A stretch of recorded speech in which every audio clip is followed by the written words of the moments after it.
Okay. Good morning, everybody. Um, how you guys doing today? I hope you're okay. And so I hope you were able to go through the videos I uploaded the last time. Please, you need to do that because of your exams that are coming up. Okay. And so today is the continuation. Then, for those who have not submitted assignment three, I have extended um, the date for assignment three so that you can upload your assignment. Okay, please. Um, it is important that you study very hard for your examination.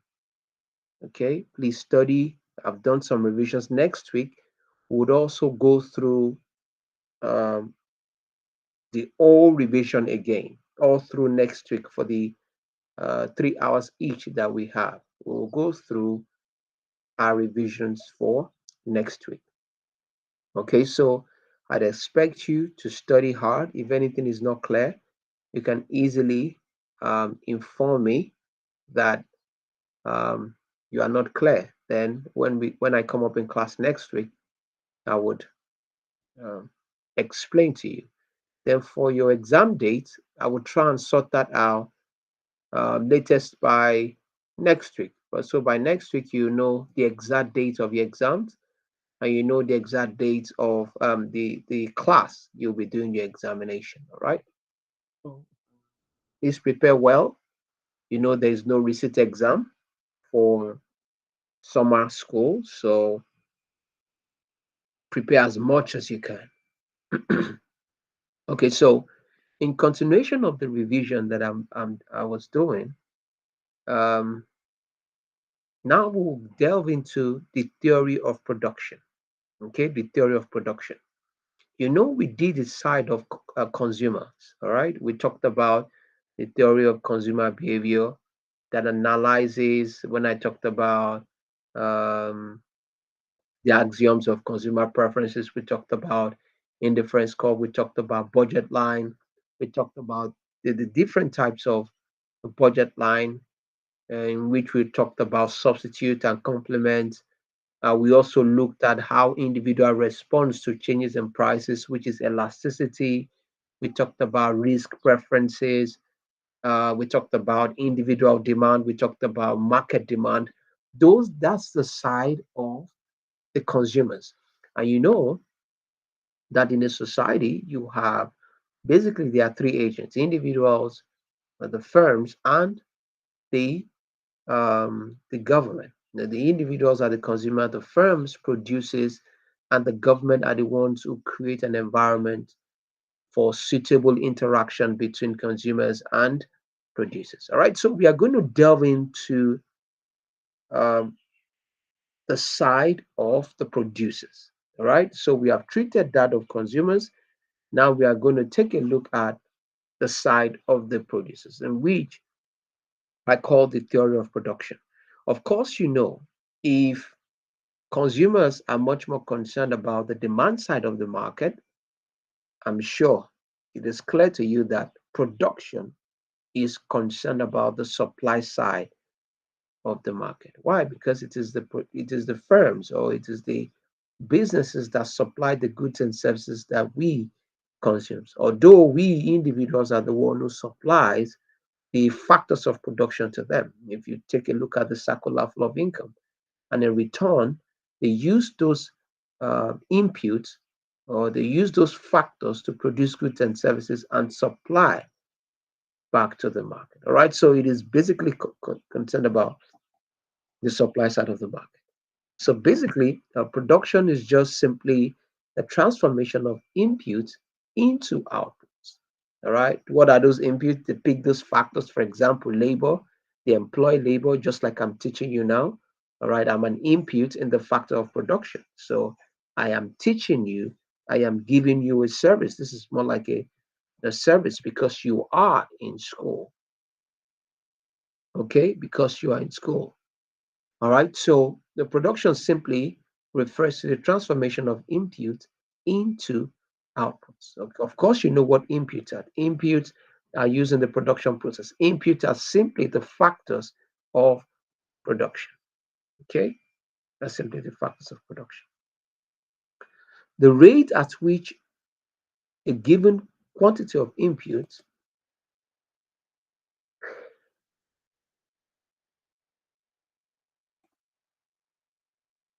the rate at which a given quantity of inputs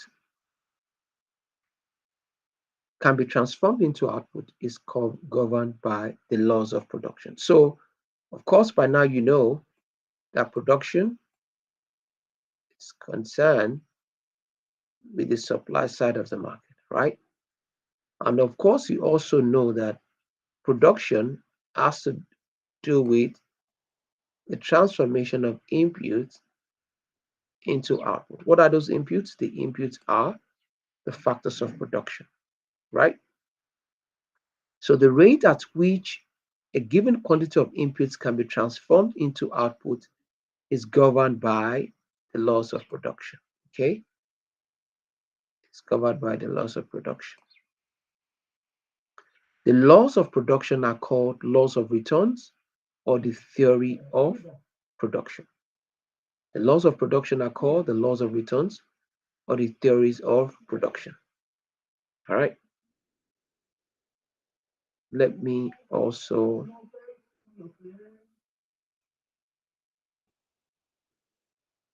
let me put this out like this. So the rate at which a given quantity of input can be transformed into output is governed by the laws of production. Okay, the laws of production can also be called laws of returns or the theory of or the theory of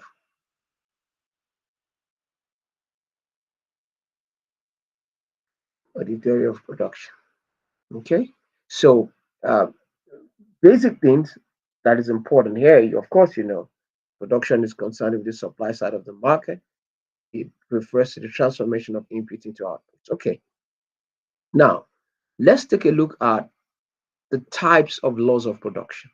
What are those types of laws of production? We have,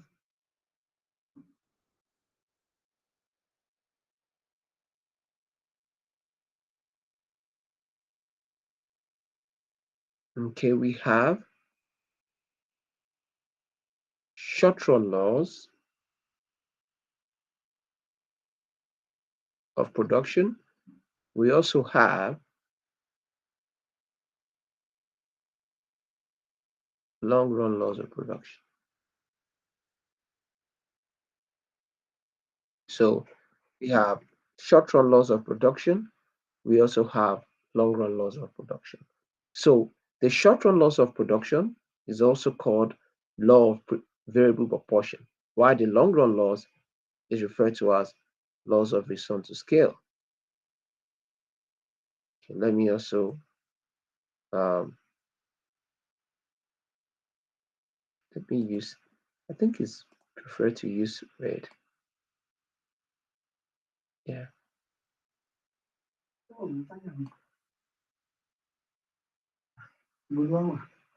So long run laws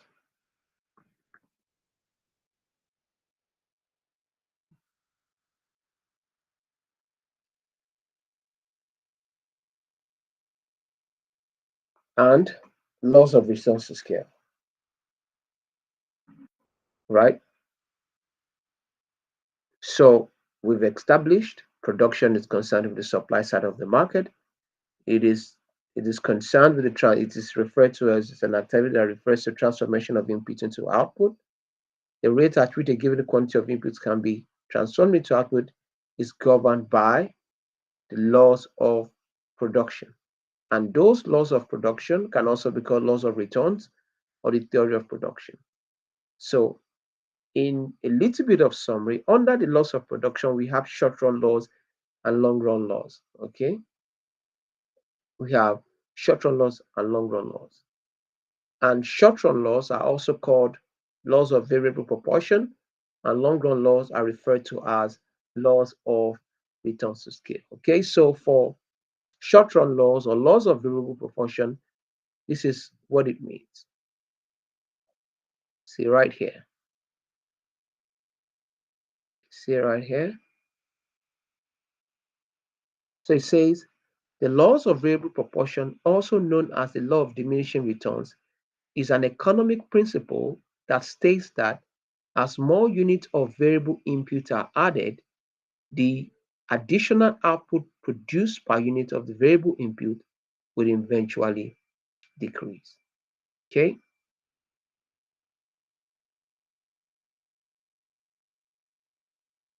so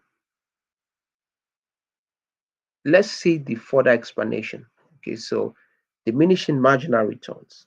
Okay, this is a further explanation on these laws of variable proportion or short run laws. So what that is telling you is that in the short run, okay, you have, I mean, for simplicity's sake, of course, there are different factors of production, but for simplicity's sake, in the production function, the basic inputs you need, for example, that kind of encompasses every other type of factors of production, is you need capital and you need labor. Okay, you need capital and you need labor. All right, those are the um, inputs that you need. In the short run, we assume you have, in the short run, we assume that, so in the short run, we assume that you have one of the factors of production which varies, and you also have one of the factors of production which is fixed, which is in the short run. Okay, so what is the factor that is fixed in the short run? We see capital as fixed in the short run. Okay, capital, what is capital? I already explained what capital is. Capital can be defined as goods and services that are used to produce other goods and services. There could be tools, there could be equipment used to produce other or further goods and services. Right. So in the short run, we assume that capital is fixed and labor varies. Okay. We assume that capital is fixed and labor varies in the short run. All right. And so if capital is fixed and you keep employing more and more and more and more labor, what do you think is going to happen?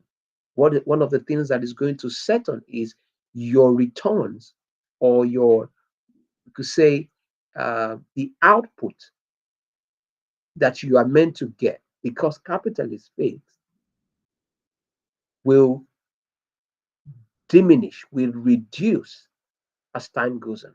Okay, let's assume you have four computers and you have four people on those computers. Right? Of course, that's a perfect scenario. Remember, your computer can be your capital.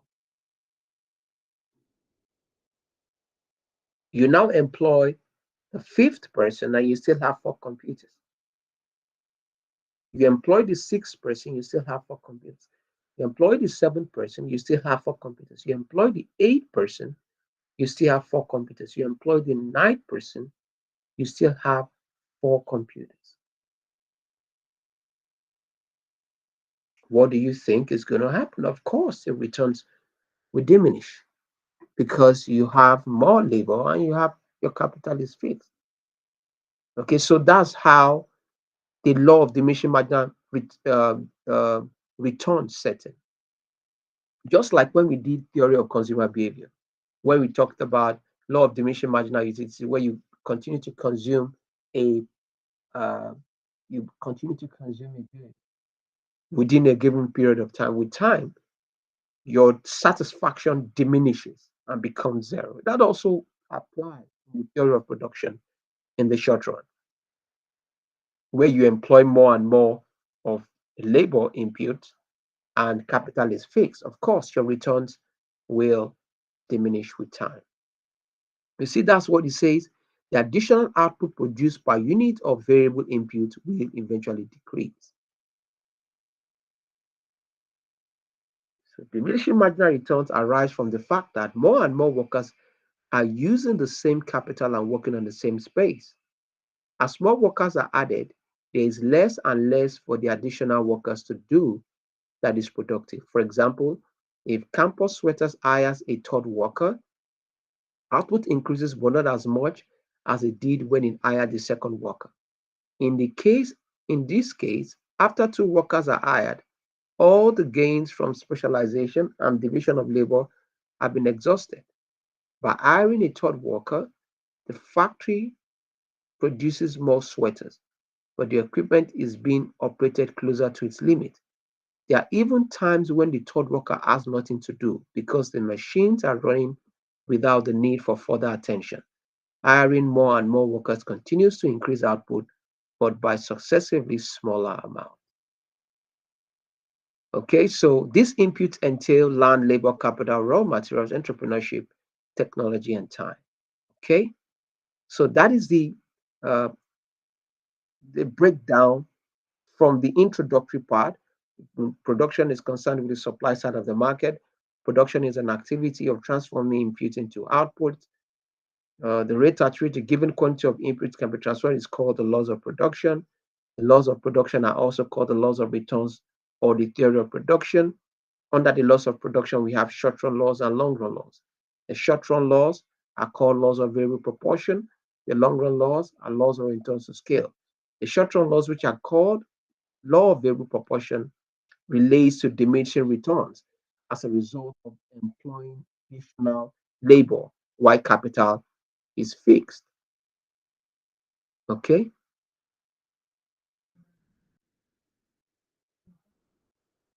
so kayakers, is that clear? Morning, sir. Yes, it's clear. All right, yeah, let's move on. All right, so we'll take a look at production function. Let's take a look at the production function. So you remember when we defined production, we said production relates to the transformation of input into outputs. Okay. The production function just shows you the mathematical relationship, the mathematical or the quantitative relationship between input and output. And you can see Q here is the output, all right?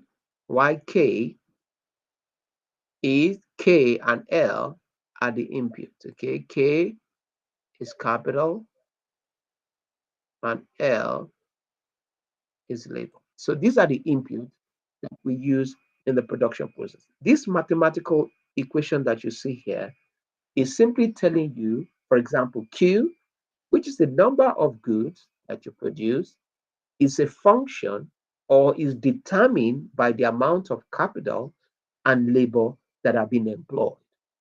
Okay, this is just a mathematical representation of what I just said. It's saying that the goods, for example, in your business, the goods that you're going to start producing is dependent on the number of labor, the people that you employ, and is dependent on the capital, the equipment, the machines, the cars, the company cars that you have, the buildings that you have, the outlets that you have, the outputs that you produce is dependent on those factors. That's why you see as a function, that F means as a function is determined by, is dependent on. Okay, so without those capital and labor, you can't have output. That's what it means. Okay, so I have already explained.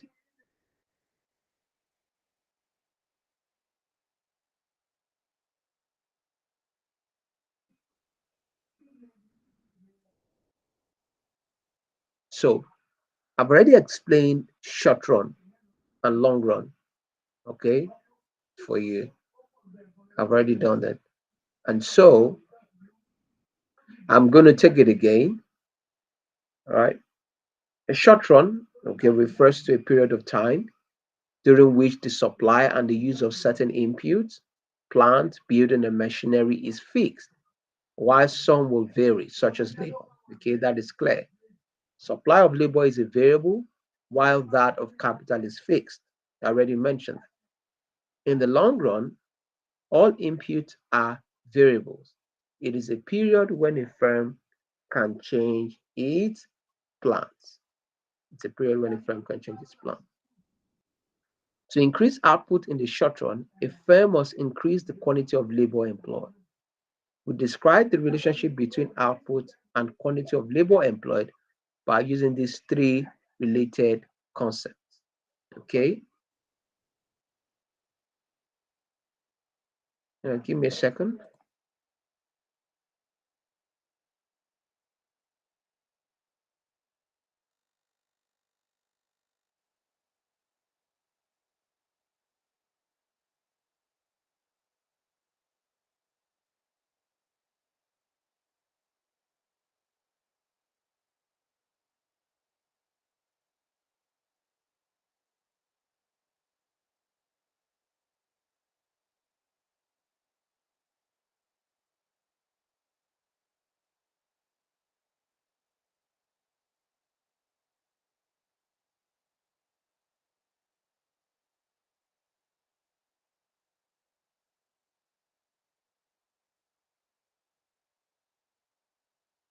Let's write on. So, all right. So, to increase output in the short run, a firm must increase the quantity of labor employed. We describe the relationship between input and the quantity by three related concepts. Okay, total product, marginal product, and average product. Okay, total product. If you are given total product and the number of workers, marginal product is, for example, this would be to get. This is 24 for marginal product. Okay, here it is 72, 72 minus 24 divided by 2 minus 1. Okay, by the time you do that, you're going to have 48. Okay, so do the same thing for here. For example, you have 138 minus 72 divided by 3 minus 2. Okay, so that's how you get your marginal product.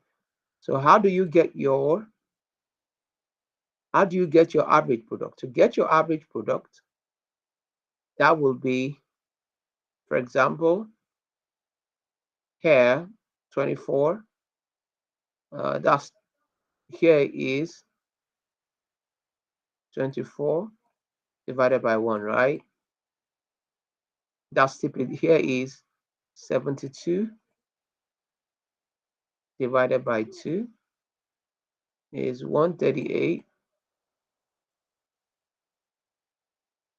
divided by 3. So if you do that, you will get your average product. You will get your average product. Okay, so let's go on. So these are this analysis talks about the three stages of production and also shows the law of diminishing marginal returns. Also shows the law of diminishing marginal returns. Okay, so this graph simply shows you total product,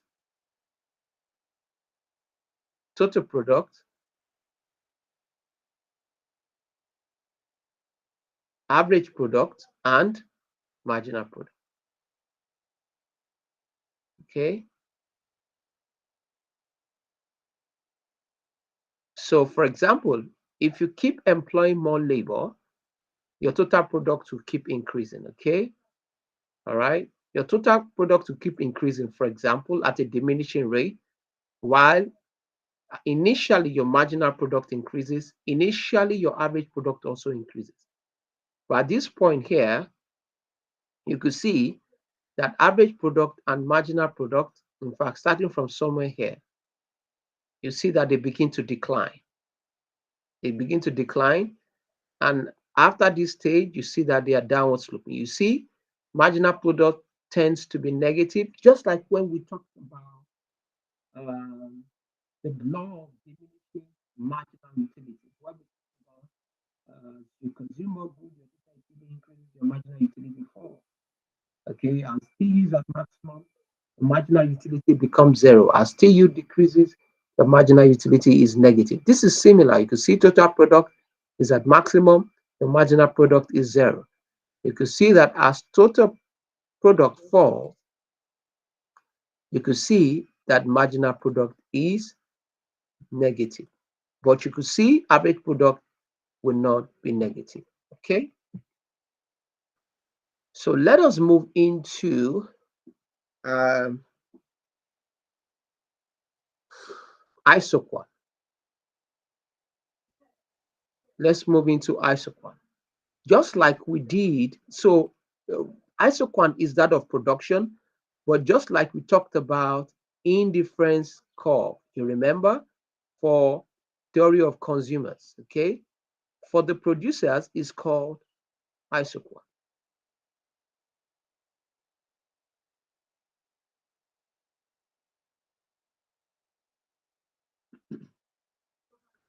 For the producers is called isoquant, okay? It's called isoquant, okay? Isoquant was derived from the Greek word iso, an equal, and Greek word quantus, meaning what is an isoquant? An isoquant curve is, this is the important part.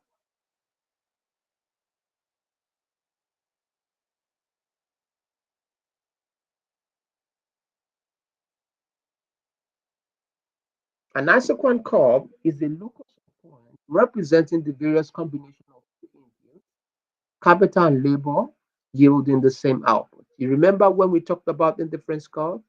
Indifference curve can be expressed as the consumption of two goods that gives the same level of satisfaction. You remember that.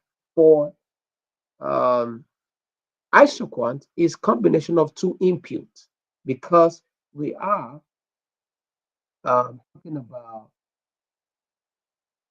factors of production. We are talking about factor inputs. Okay, we are talking about inputs. That's why you have the combination of two inputs that yields the same level of output. Let's see. Okay, so you see, this is capital and this is labor. You see, whether you use, for example, two computers and you use employ one, it doesn't matter. It's going to give you the same output. But whether you use one computer and, for example, and two laborers here, it doesn't matter. It will yield the same output. Okay, just like in the indifference curve, it will give you the same level of satisfaction. For theory of production, it will yield the same output. You can see capital, you can see labor, right? Okay, so this is just like an indifference curve. This is an isoquant, and you could see here that um, you have capital, you have labor, and the combination, yeah, the combination will give you the same level of output. Just like the characteristics of an indifference curve. You see indifference curve, it says it's downward sloping. The slope of the indifference curve, when we talked about it, is the marginal rate of substitution. That is the rate at which you substitute one good for another, right? But um, for that of um, isoquant, the slope of the isoquant is called, this is the here, the rate at which one input of combination is called marginal rate of substitution. You see, the slope of the isoquant is the marginal rate of technical, sorry, marginal rate of technical substitution. Let me highlight this part. Okay, the rate at which one input or factor can be substituted for another is called marginal rate of substitution. For indifference curve, remember, the rate at which you substitute the rate at which you substitute one good for another is referred to as marginal rate of substitution. Marginal rate of substitution. Okay, this concept is significant in production analysis. An isoquant map, therefore, is more than one isoquant curve. You remember indifference map? An indifference map is more than one indifference curve. An isoquant map is more than one isoquant curve. So it's similar. The difference is that one is for production and the other is for consumption. So this is for the consumer for production. What are the characteristics? Very similar to that of indifference curve. Isoquants have a negative slope. Isoquants are convex to the origin. Isoquant curves cannot intersect one another. Higher isoquant curves denote higher level of satisfaction. Okay, so similar to what we did in indifference curve. Okay, so let us go to isocost. You remember, just like we did the budget line, which is that for consumers, we also have the isocost, which relates to that of producers. So the isocost line simply shows the different combination of factor inputs which can be purchased given with a given budget. Another similar, although similar to the budget constraint in consumer theory, the use of isocost line pertains to cost minimization as opposed to utility maximization. So take note of this for your knowledge. You know, in uh, the theory of consumer behavior, when we talked about the budget line, you see, you remember we drew something like this where we have the budget line and you also have the indifference curve. And we said at this point, the consumer is most satisfied, most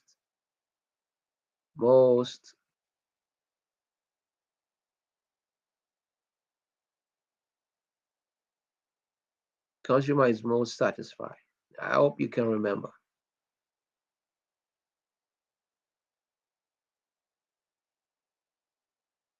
Okay. Point of we called it point of consumer maximization, the utility maximization. At that point is most satisfied. Okay. Utility. That's but for producers, when you see something like this, while where the isoquant is tangent to the isocost, although the same graph, we refer to this point as point of cost minimization. The point at which the firm will, it doesn't matter if the firm makes 1 billion. If a firm is very profitable and its cost of operating that business is very high, of course, you know that the profit will reduce. Okay, so it's not just about making profit. The firms are also very much concerned about how much they spend. And this also applies to anyone. For example, if your parents are sending you £1,000 every month and you are spending £900 or £990, you can imagine that. Okay, so it's not just about the cost minimization. We also need to take a look at. It's not just about making profit. We also need to take a look at cost minimization. All right. So that's why I said the use of isocost line pertains to cost minimization in production as opposed to utility maximization. You see, this is the graph I just drew, but this is the budget line. Or let me use the terms in production. This is the isocost line. Just like the budget line, this point, you can't afford it. Anything above this line here, you can't afford it. What that means is that you cannot, the amount, you don't have the money. Okay. Anything on this line, A, B, C, D, E, that's the combination of capital and labor you can spend on it, and inwards is affordable. So in this line, you can afford it. Okay. Outside this line, you cannot afford it. You cannot afford it. Okay. So is it clear? Yes, sir. Okay. So this is clear. This is the point of cost minimization, right? Um, so the point of cost minimization in the theory of production is the point where the isoquant is tangent to the isocost line. Where the isoquant is tangent to the isocost line. So let's take a look at the laws of returns to scale. So this here is long run laws. So we just dealt with, or we just dealt with here a concept under short run laws. Okay. For the long run laws, this shows how output will respond as capital and labor input changes. When a firm increases all its input proportionately, there are three possibilities. Okay, you can have constant returns to scale. A constant returns to scale, increase in total output is proportional to an increase in input. That's if you input are doubled, output will also be doubled. Okay, you can see there that I said output equals input. Okay, that is constant returns to scale. For increasing returns to scale, increase in total output is greater than proportional increase in input. Okay, you can see here that output is greater than input. Okay, and here you can see decreasing returns to scale, right? You can see a situation where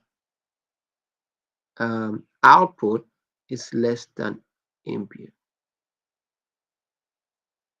Okay, decreasing returns to scale simply means, for example, that if you double output, if you double input, okay, if you double input, you would have lesser output. You have lesser output.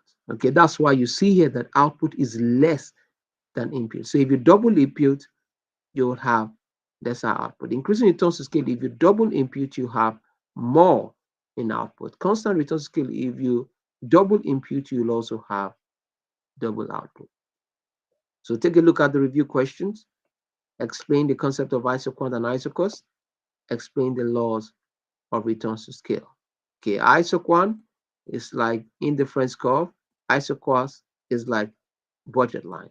You remember the characteristics of the isoquant. It is downward sloping, they do not intersect, it's negative slope. Higher in the higher isoquant means higher level of um, higher isoquant means higher level of output. Instead of saying higher indifference curve means higher level of satisfaction. But that of production is higher isoquant means higher level of output. Okay, so I'll run through it again very quickly. Do you remember production is concerned with the supply side? Production is the activity of transforming input into outputs. It's called the laws of production. We have short-run laws, we have long-run laws. Short-run laws, laws of variable proportion. Long-run laws, laws of returns to scale. You know laws of variable proportion. The more and more you increase input, a factor input, for example, in the short run, and one of the inputs are constant, what happens is that your returns will diminish over time. That's why this explanation of diminishing marginal returns comes up. You know, the production function is a mathematical expression of input and output, which I said that this output is dependent. That's why you see things like Q is dependent variable, K are the regressors. You also see short run and long run decision time frames. All right. Short run, short time frames in which you can change the factors of production. However, one of those factors are fixed. Long runs you can change at long time frames. It says it's a period when a firm can change its plants or its equipment or its tools. Okay. On that short run, you have total product, marginal product, and average product. That is quite clear. You have isoquant, you have the characteristic, you have isocost, and you have this point of cost minimization. I said for firms, it's not just about making profit. They have to ensure they are minimizing their cost. And you can see laws of returns to scale, constant, increasing, and decreasing returns to scale. Do we have any questions? Do we have any No, questions? no, sir. Okay. So let's go on.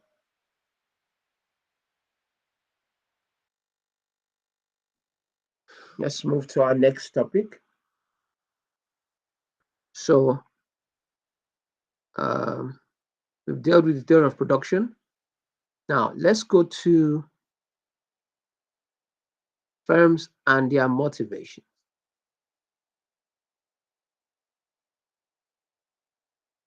I want to try and finish. I want to try and finish all the topics today. The next week, the first 3 hours, we'll go through.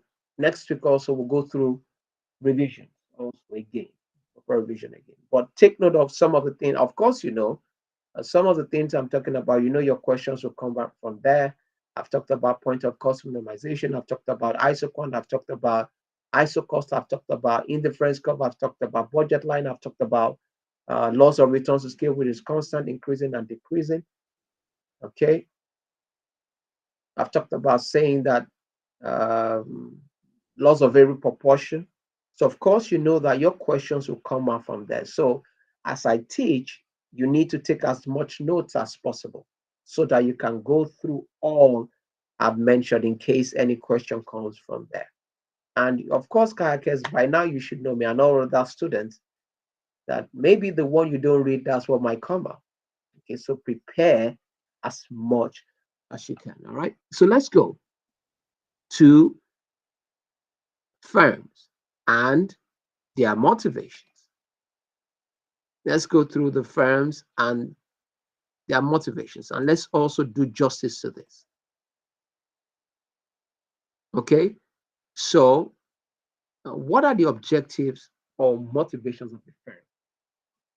The question is trying to ask why the firms engage in business, or why do firms decide, oh, I am going to produce this good, I'm going to produce this service. Why do they have such an objective? Why do they have such a goal? One of the goals is, you can see here, is, of course, there's no firm, only if you are talking about non-profit making organization.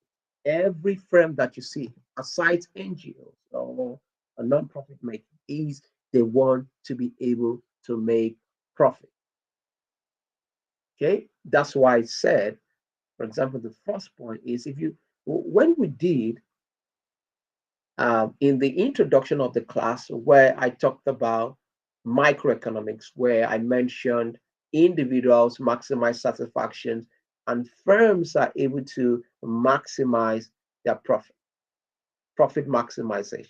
So, of course, that is the goal of every firm. If you look at any businessman, of course, the businessman is trying to provide a service, but his first goal is the returns. Oh, I'm starting this business because I want it to be profitable. I want to be able to make enough money. All right. So the first goal is profit maximization. All right. Profit maximization. Of course, you know what profit maximization simply is, to make some good money for themselves. Okay. So the standard assumption in economic model is that the primary objective of the firm, I wrote manager here, or primary objective of a firm or a manager or the employees should be to maximize profit. In so doing, the managers or the employees must sell to the optimal amount of output, and the firm engages in efficient production. Efficient production can be technological or economic. Technological efficiency, it occurs when the firm produces a given amount by using the least amount of inputs. Economic efficiency, it occurs when the firm produces a given output at the least cost. Okay. Higher profit means higher dividends for shareholders. More profits can be used to finance research and development. Higher profit makes a firm less vulnerable to takeover, than higher profit enables higher salaries for workers. So this profit maximization goal can be for the short run or can be for the long run or both. Okay, some firms want to come into the industry, make their money, and sell the business. And some, for example, if you look at Coca-Cola Company, if you look at Ford Motors, if you look at different businesses, you can see that they've been around for the longest time possible, even before we were born. Okay, for such, they have a long-term range that they would like to make profit. All right. So the firm's objective, the first one is profit maximization. Is profit maximization. Okay, is profit maximization. Right. And these are the reasons why. These are the benefits of higher profit. Okay, benefits, benefits,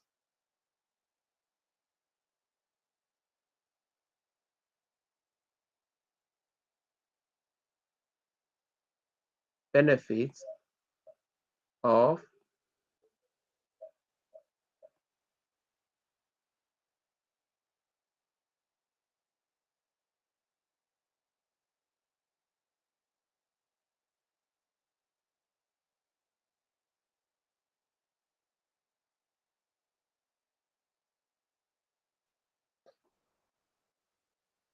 benefits of higher profit. Okay. What is the second goal? The second goal is the maximization of sales. Is the maximization of sales.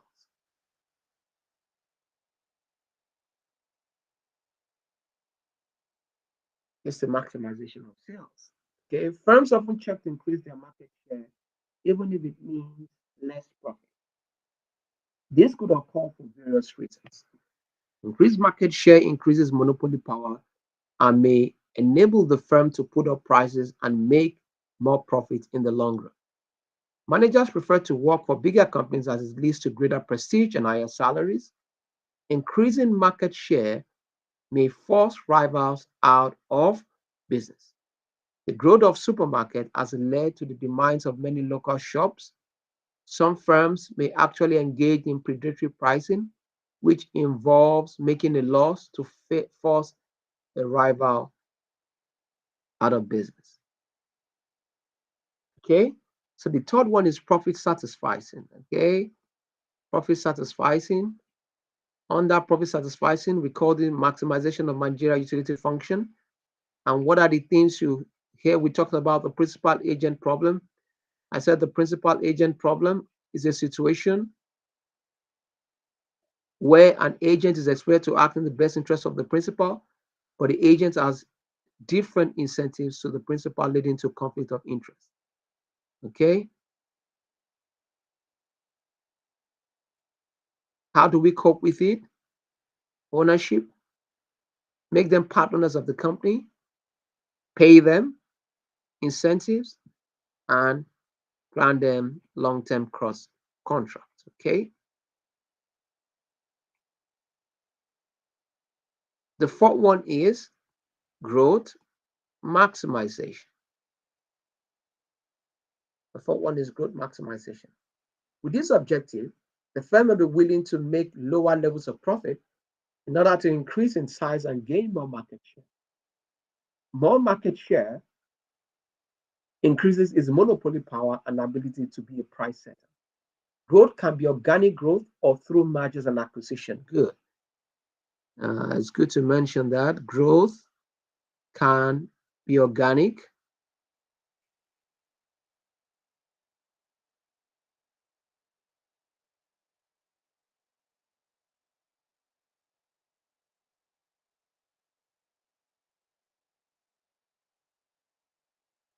Growth can be organic or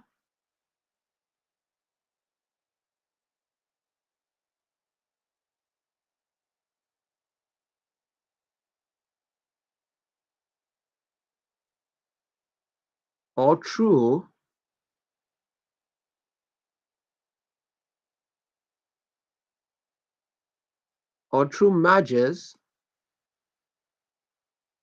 and acquisition. Okay, growth can be organic growth or through mergers and acquisition. Organic growth is when a firm grows by simply being successful. Okay, so usually when a firm uses its own resources in using it, then the firm uses its own resources in this type of growth. The firm can also show um, the firm can also go through mergers, coming together equally to form an acquisition, which means takeover. So, what are the different types of mergers or acquisitions? All right, let's see. You could see them. You see here horizontal merger, vertical merger, and conglomerate merger. All right, you could see the explanations right in front of them. Okay, what's the fifth one? Social stroke environmental concern. Social stroke environmental concerns.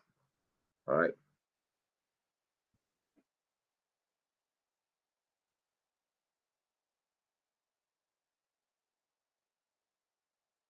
All right. So you could see that you could see here that it's not just profit is very important. That is, the firm making money is very important. They are also very much concerned about the environment. As you know now, there's a lot of discussions on renewable energy, environmental degradation, environmental quality. So there's a lot of discussion on that.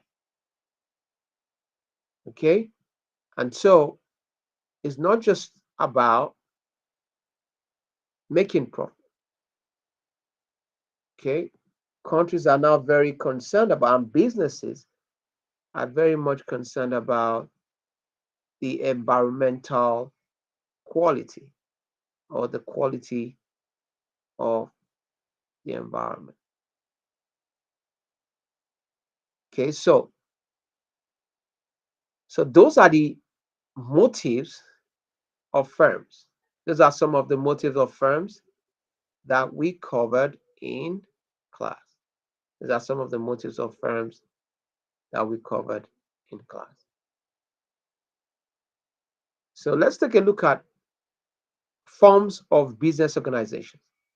We call them forms of business organizations, or we call them, here we are, when we say ownership and control, we are referring to the forms of business organizations. Of course, you know, sole proprietorship is a single owner, okay? And you see that it is based on single ownership. We can refer to it as self-employed. Advantages: easy to set up, simple decision making, profit are taxed only once as owner's income, owner's wealth at risk. These are the disadvantages. Firm dies with owners. Bad decisions could be made without any need for consensus. Cost of labor and capital is high relative to that of corporations. Okay. You know, partnership, very similar to that of sole proprietorship. For partnership, you know that when two or more people get together to form a business, okay, that is partnership. What are the advantages? It's easy to set up, diversified decision making, can survive withdrawal of a partner, that is if the partner is not the main contributor in that business. If the partner is the main contributor in that business, then if the partner withdraws, it could actually affect that business. All right. You also have profit taxed ones as owner's income. You also have profit taxed ones as owner's income. So the last one we talked about is corporations. What are corporations? Corporations are companies whose capital is divided into shares that are held by individuals who have limited responsibility for the debt of the company. That is, the shareholders has limited liability. These corporations can be private joint stock companies and public joint stock companies. The public joint stock companies are listed on the stock exchange. Okay. What are the advantages? Owners have limited liability, large scale, low cost capital available, professional management, not restricted by the ability of owners, perpetual life, continuous existence, which means and long-term labor contract, cut labor costs. What are some of the disadvantages? Complex management structure can make decisions slow and expensive. Retained profit tax twice as companies profit and stakeholders capital gains. Okay, so you could see the pros and the cons of different types of firms. You could see it. You could see what are the pros. You could see these are the summary, easy to set up, simple decision making, profit tax only once as owner's income. You could see the summary here, and these are the review questions. And lastly, let me see what I talked about. Lastly, I'm just going to mention you can, when reading for exam, you can skip information and organizing. Okay, so it's not necessary for your exams. All right, but let's look at what are some of the constraints that firms face. What are some of the constraints that firms face? What are some of those constraints that they face?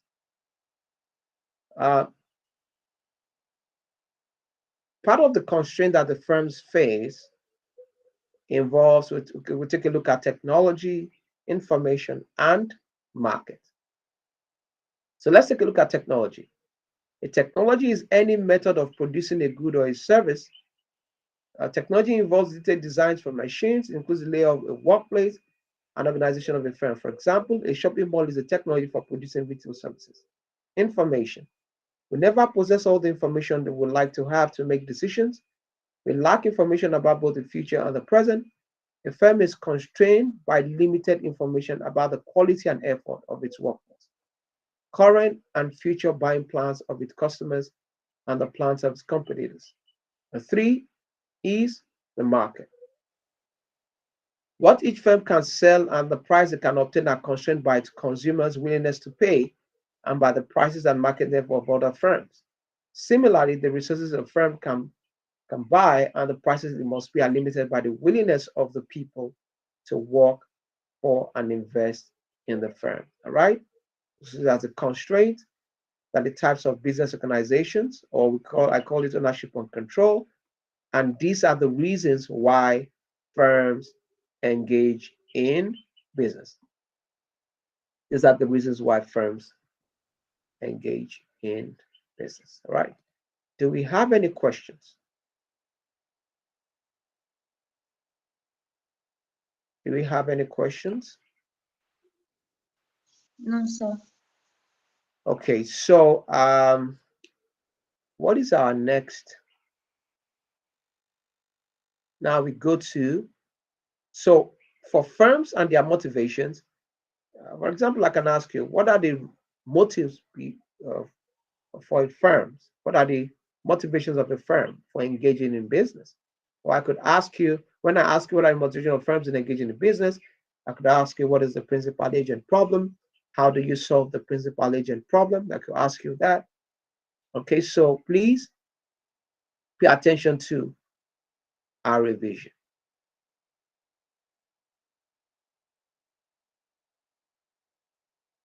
So we'll go through our market structures.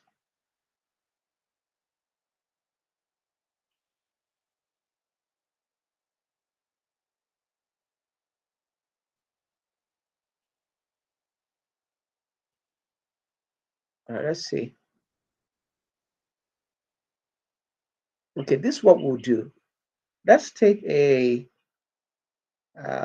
do you want us to take a 10 minutes break? Yes, sir. All right, so let's take a 10 minutes break. We'll be back here by 10:10. Okay, you don't need to just mute your mic, that's all.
Okay, so let's get back to work.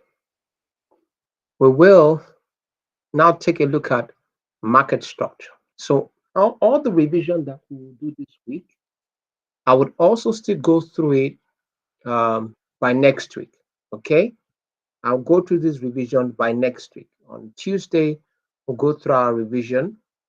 Okay, on Thursday, we'll go latest by um, um, I'm trying to sort out the exact date of your exam, but by next week, you will know the exact date. You would also know the venue you will be using. All right, at least if once the department approves of the venue. Okay, so let's take a look at market structure. I said basically there are. I mean, if you take a look, if you do your own research, you can find more than four. You can find things like monopsony. You can find things like you find some other types, all right? But these are the four major ones um, of market structures. Okay, so you have perfect competition. I'm coming.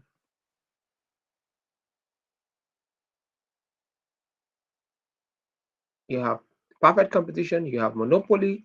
You have monopolistic competition, and you have um, oligopoly. So under oligopoly, that's where we have a duopoly, where we have uh, two major sellers. All right.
Oh, was my mic mute?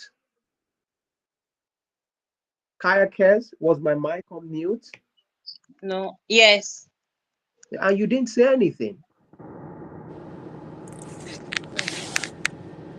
And you guys are not following the class. That's the meaning. My mic was on mute and I was teaching, and you guys didn't say anything. Mohammed, please mute your mic. Okay?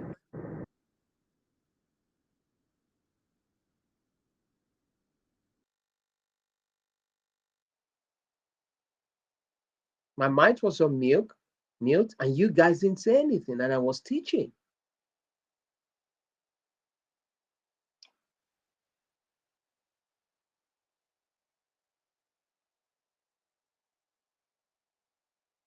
Anyway, I mentioned that I don't know where did I stop? Tell me, where did I stop? If I muted before the mic went on mute, where?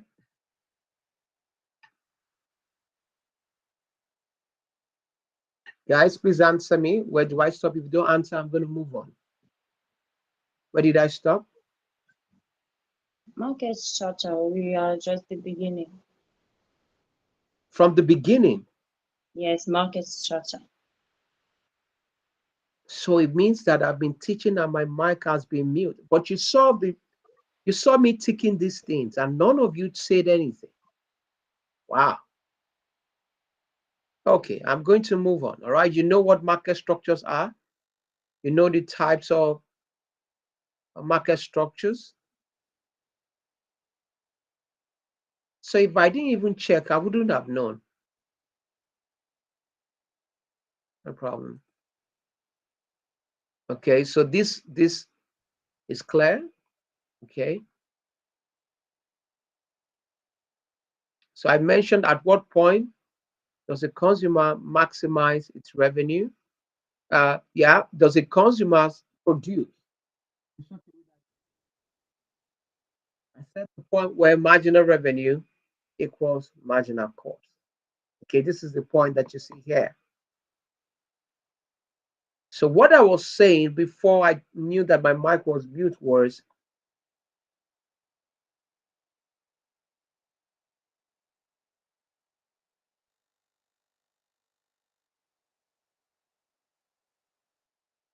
check, go through this right here. Go through this right here. Uh, and let me know if you understand what you have there. Read from where you have the red 9.24 and go through the three graphs that you have.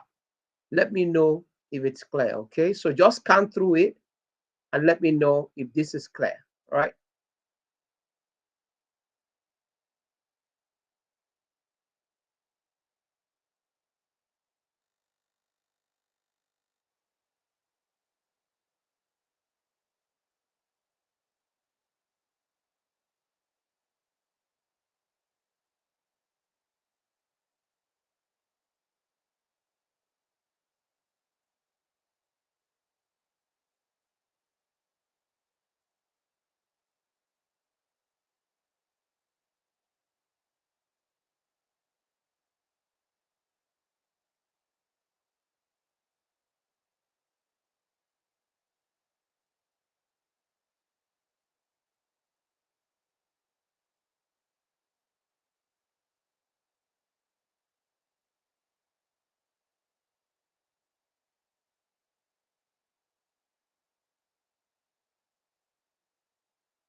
Is it clear? Is it clear? Yes or no? No, sir. Which one of them is not clear? Uh, how do we like economic profile? Economic profit. Okay. Tell me. So what's the question there?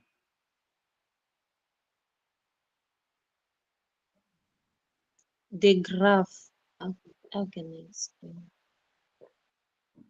Uh, The graphs. average total average Did ATC. you the when we ATC. did the okay? So Why see, yeah, I'm listening. Yeah, why ATC is less like is under MC? no, ATC is not under MC. ATC, okay, ATC is under MC because you have to look at the minimum point of average total cost. That's where you have the black dot. So you have to take a look at the base point, the minimum average total cost.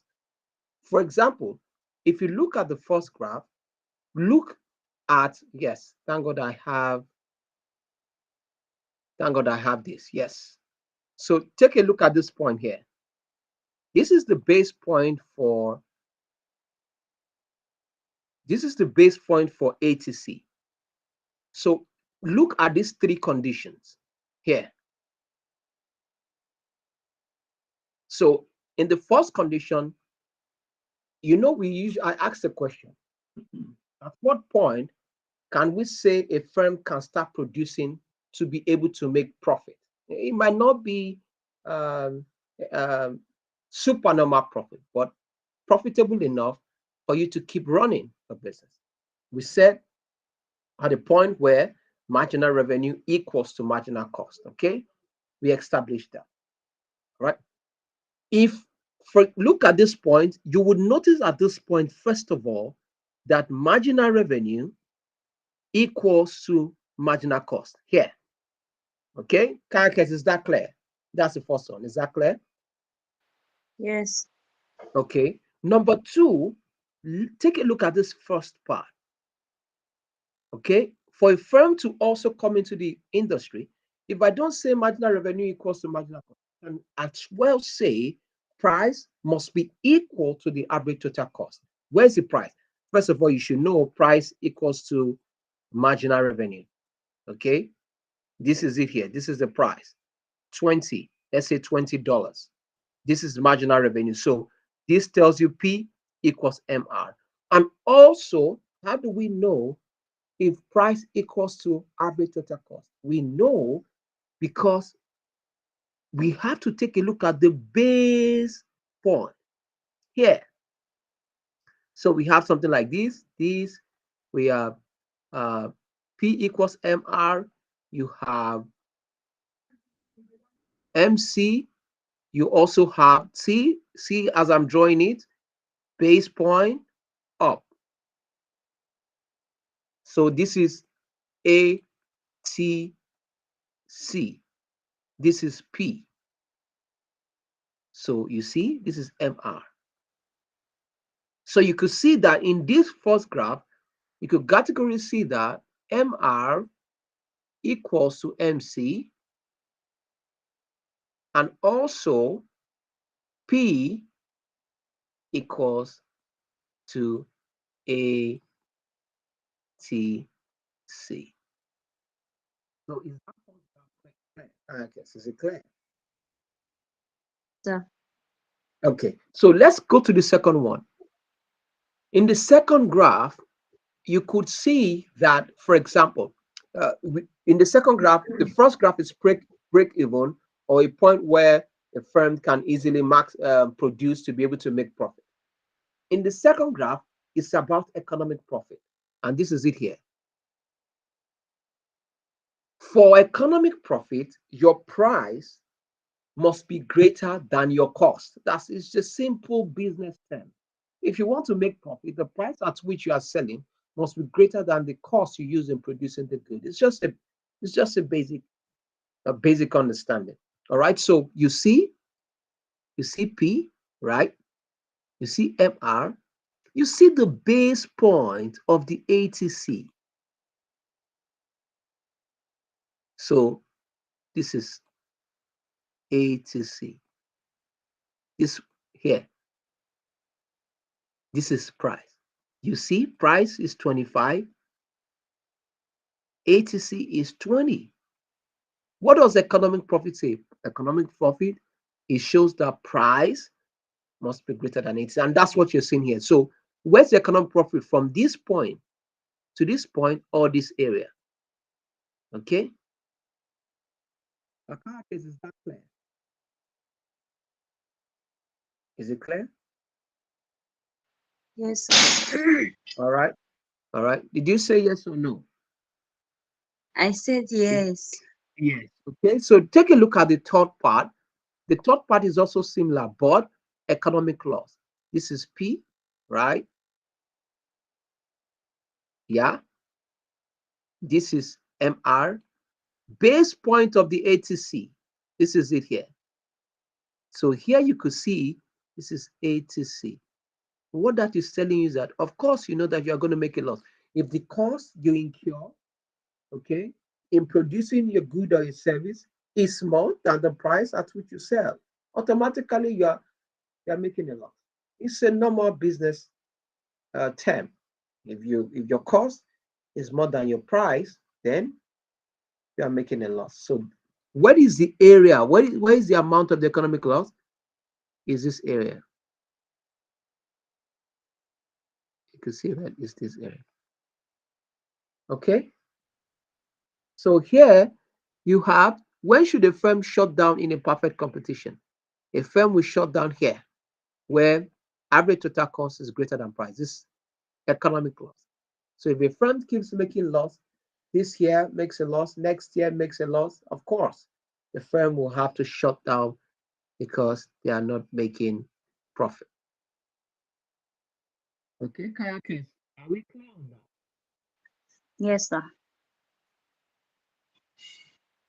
All right, let's look at economic efficiency of a perfect competition. Let's look at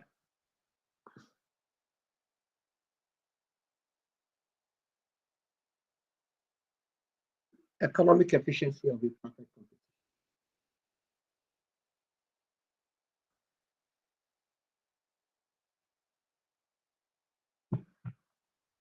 So economic efficiency refers to the effective utilization of economic resources, land, labor, capital, machinery, technology, knowledge. All right. Economic efficiency of a perfect competition refers to the overall benefit perfect competition yields to the society as a whole. This reflects in consumer and producer welfare, surplus. You see that? So this is consumer surplus. This is producer surplus.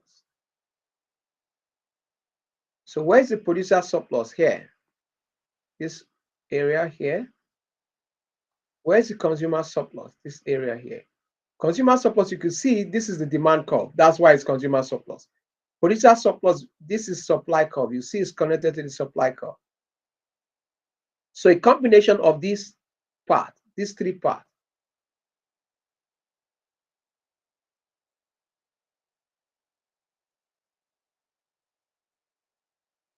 is what we call economic welfare. A combination of these three parts is what is called economic welfare. It's called economic welfare.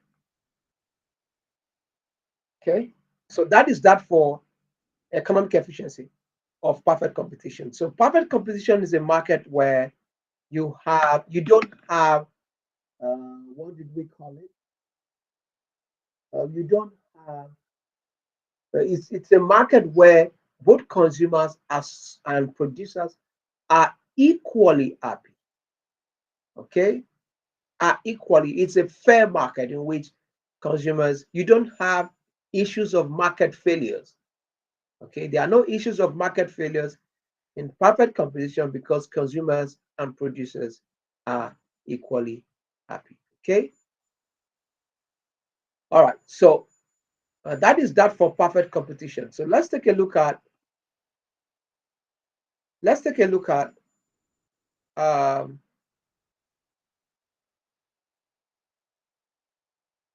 Please, sir. There will be a lot of graph again during for the exam. what do you expect? What do you expect? You don't want there to be Maybe graphs. calculation. No, Of course you have graphs. Have you seen economics without graphs? sir. There is a lot of graph. Of course, that's why it's called economics. It's just like saying in mathematics, I should not give you in your math course. Can you tell your teacher not to give you calculation? Of course, no, because calculation is mathematics. So if you are saying in economics you don't want graph, it's as good as saying that you don't want to take the course. Of course, you would have graphs.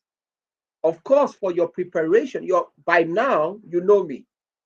If I have given you, for example, in the theory of consumer behaviors, if you guys didn't watch the video that I did on Tuesday, I don't think any of you have watched that video.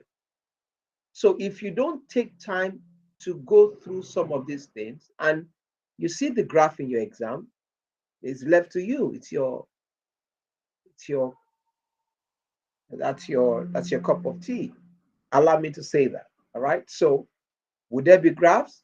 Of course, you have some graphs in your exam, except I decide that maybe if I'm going to change the question in such a way that even if I'm going to make it um, multiple choice or fill in the gap, you might still have a graph, and I'll tell you what is this point, what is this point, what is this point. Do you understand? So Yes, sir. if so if you are not drawing the graph, and I decide to make it in such a way that maybe um, fill in the blank spaces or okay, I'm using the word or. If you are not drawing graphs, or I decide to draw the graphs, then I tell you to label them. How would you label them if you don't understand? In the last class I mentioned income and substitution effect. In the income effect, I mentioned substitution effect. I mentioned that it moves along the demand along the indifference curve. For substitution effect, I mentioned that it moves to a new budget line and indifference curve. So it moves from you're going to have a new budget line, you're going to have a new indifference curve. So for example, if I draw that graph and I tell you, show me the substitution effect and show me the income effect, you would never know it if you have not studied the graphs. Okay, so please, kayakers, as much as you can, it's summer. How many courses are you taking? Maybe 2 or 3. Please go and study your graphs. Tamam sing. Tamam, sir. All right. So let's go to monopolistic competition. Let's go to monopolistic competition.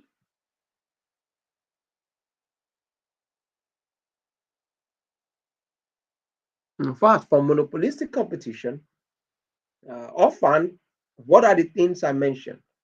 I mentioned that the difference is that one, there are also many buyers and many sellers. Okay, we mentioned that. Two,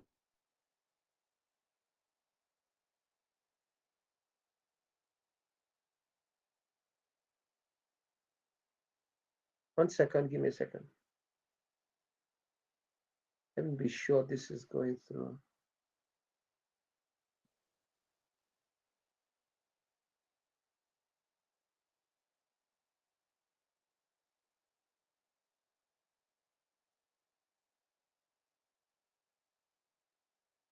Okay, can you hear me clearly, kayakers? That's Yes. all right.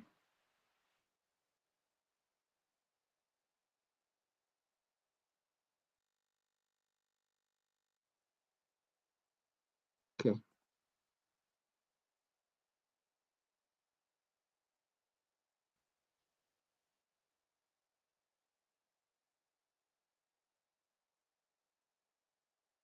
Okay, I'm trying to check for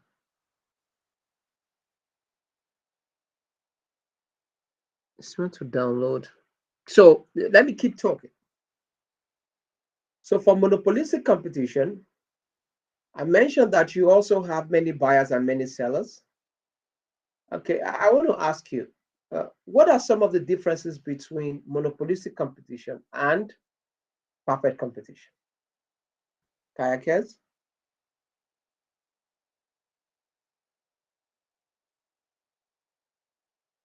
Can you remember?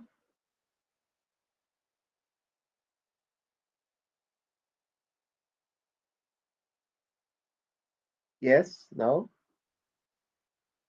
Okay, I think I have it here. Good. Mo- like mm,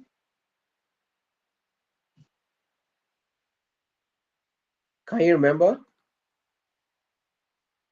in monopoly, the firm set their own price. On price. The what? The firm set their own price. For monopolistic competition. For monopoly, No, I'm asking about monopolistic competition.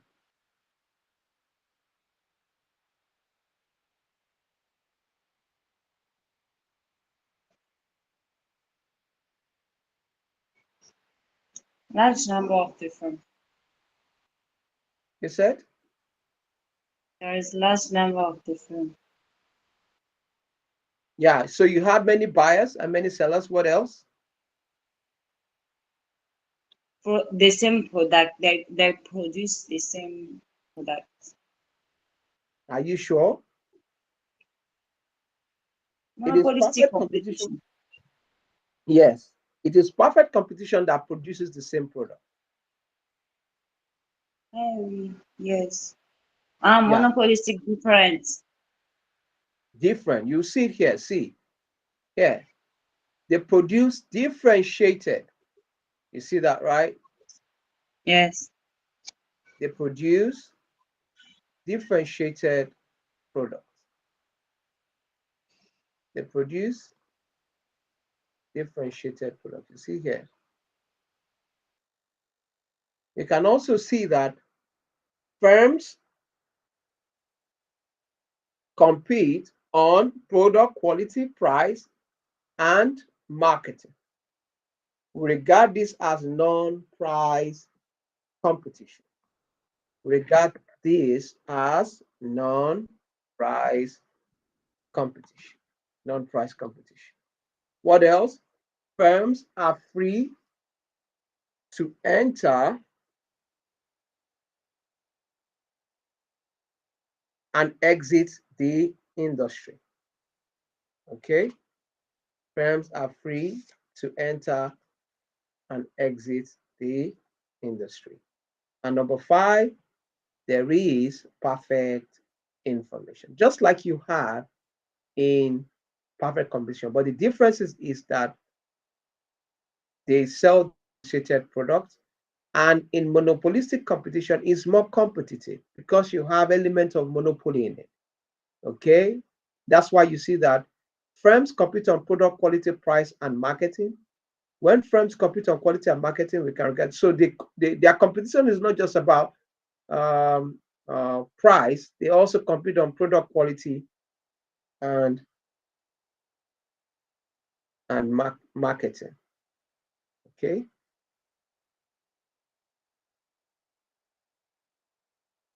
All right. What else do we have on the? What else do we have on the monopolistic competition? Let's see.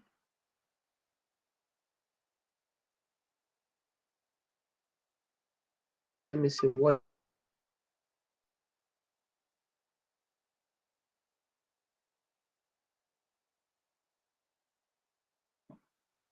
What else?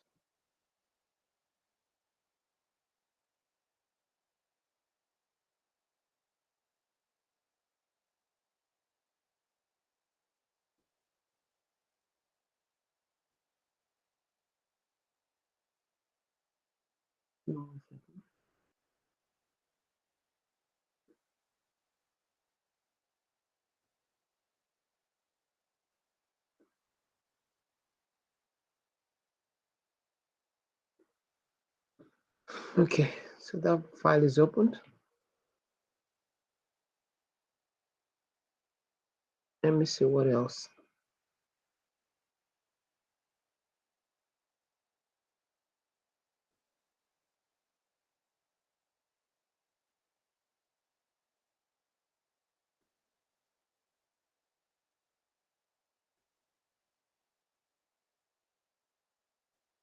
Okay, so I mentioned that in a monopolistic competition, collusion is impossible. Okay, in monopolistic competition, I mentioned that collusion is impossible. Collusion is impossible.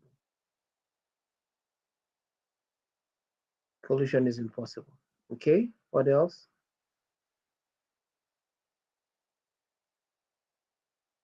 Okay, so I'm going to stop at that. So, for example, uh, there are some graphs I did not lay emphasis on. Okay, I didn't if during my revision I don't lay emphasis on some graphs, then you might not, I mean, you might not, when you are studying, it might not be necessary for you to study. If you want to, then that's fine. But if I don't lay emphasis on them, that streamlines the number of graphs that you might get to see. Do you understand, Kayakes? Do you understand? Yes, sir. Yes, sir. Yeah. So that helps you. That streamlines the graphs to the number of graphs you have to study for. Okay. Let's go to, so for monopolistic competition, what are the important things I mentioned there? I mentioned the characteristics of monopolistic competition. I also laid emphasis on the fact that collusion is impossible. On that perfect competition, what did I mention? I mentioned that, by the way, when I mentioned at what point should a firm produce uh, to be able to maximize profit, I said where MR equals MC. That same theory, MR equals MC, it applies to perfect competition, monopolistic competition, monopoly, oligopoly. So it's not just perfect competition. So that MRMC, it cuts across the types of market structures. All right. So from so I talked about um, under perfect competition. I talked about their characteristics. I said that they are price takers, and that also for monopolistic competition, their price takers. You don't set their prices on market. I also mentioned I gave you three graphs: zero economic profit, economic profit, and economic loss. At what point will a firm exit the market? At the point where average total cost is greater than price. Okay, at the point where average total cost is greater than price. What else did we mention? So I also mentioned economic efficiency, consumer surplus, producer surplus, and the combination of consumer and producer surplus is what we call economic welfare. It's called economic welfare. Okay.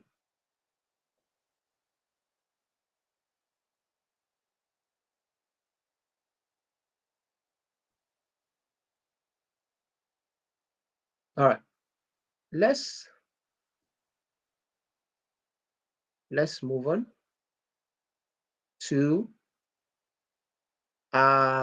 monopoly. Okay, let me see. I have monopoly here.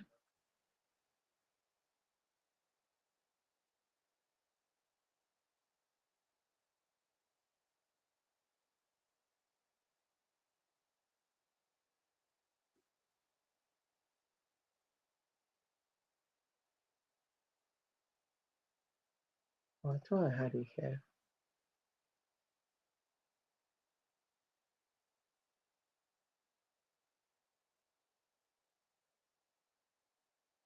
For monopoly, I'm sure you remember. Okay, so what did we talk about in monopoly? What are the characteristics of monopoly? We said monopoly, one seller, price makers. They also want to maximize profit. There's barrier to entry.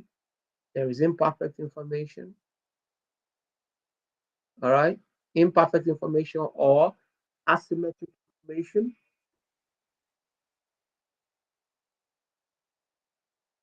Okay. So those are the elements of um, monopoly. Okay. I'm going to open the slides now, but just reviewing it. Then I also, under barriers to entry, I mentioned three types of barrier to entry: legal barrier to entry, ownership barrier to entry. What's the last one? Natural barrier to entry. Okay, good. So natural, ownership, and legal. On the natural barrier to entry, I mentioned something regarded, related to, um, what did I call it? 1 second. A situation where economies of scale. So I mentioned something related to economies of scale, whereby a firm is able to produce or supply the entire market at the least possible cost. So I mentioned that natural monopoly creates, natural barrier to entry creates what we call natural monopoly. Okay, natural barriers to entry create what we call natural monopoly. Let me open it from my, give me 1 second. It's quite slow. So natural monopoly creates what we call natural barriers to entry, create what we call natural monopoly.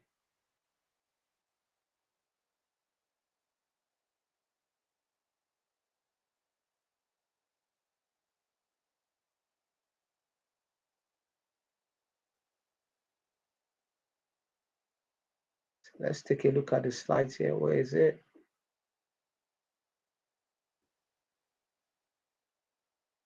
Yeah.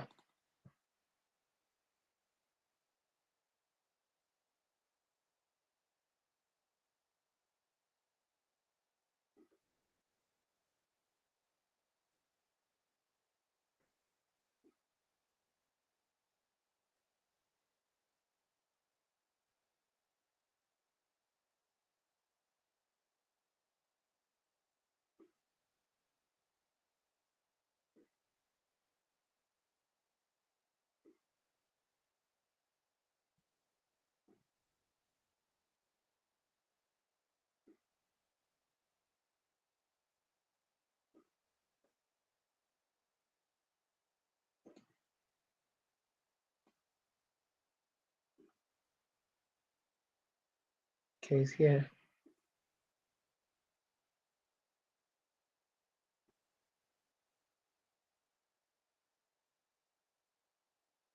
Yeah. So I want us to go through it, and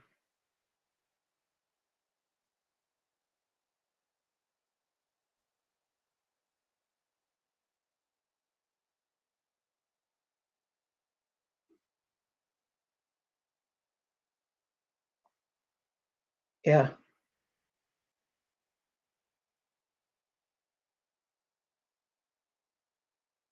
So you see that here. I said you didn't have any close substitute, so natural, legal, ownership, and legal. I mentioned that it creates natural barriers to entry. So as I mentioned, economies of scale, you see that creates natural monopoly. See this graph? Please learn how to draw this graph. Okay. You have ownership barriers to entry. You have legal barriers to entry. Okay.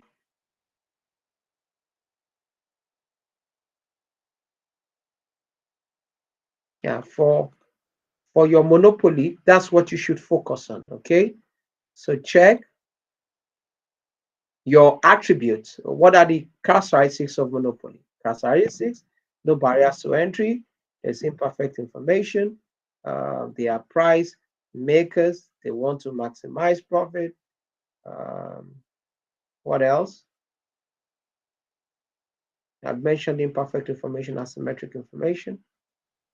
What else do we have? All right, so those are the basic characteristics of monopoly.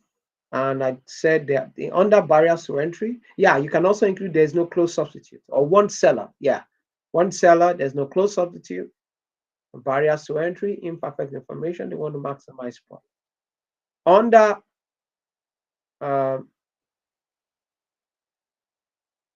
barrier to entry, that's when I mentioned these three: natural, ownership, and Legal.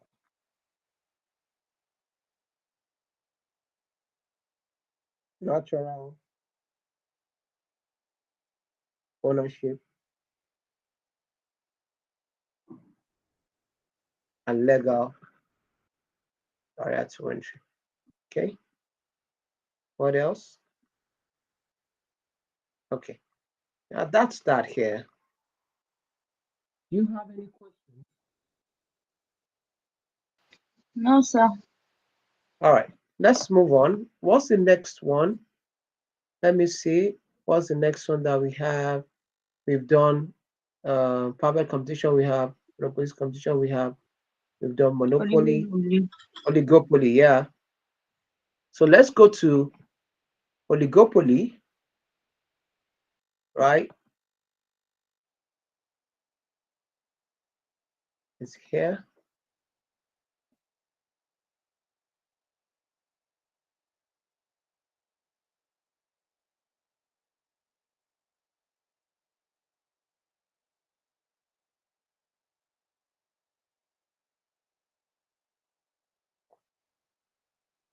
So for oligopoly, it simply means few sellers. All right. It means few sellers. Okay. They produce identical product or they can produce differentiated product.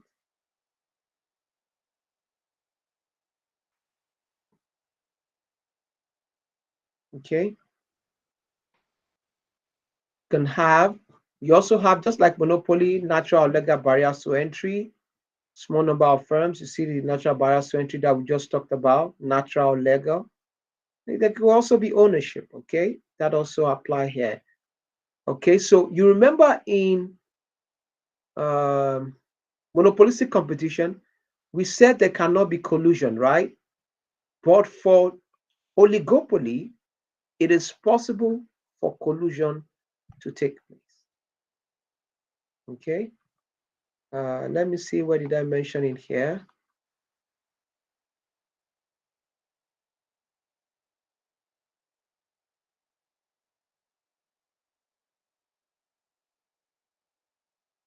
Yeah, so for oligopoly, firms can collide, they can come together to decide to say, let's come together to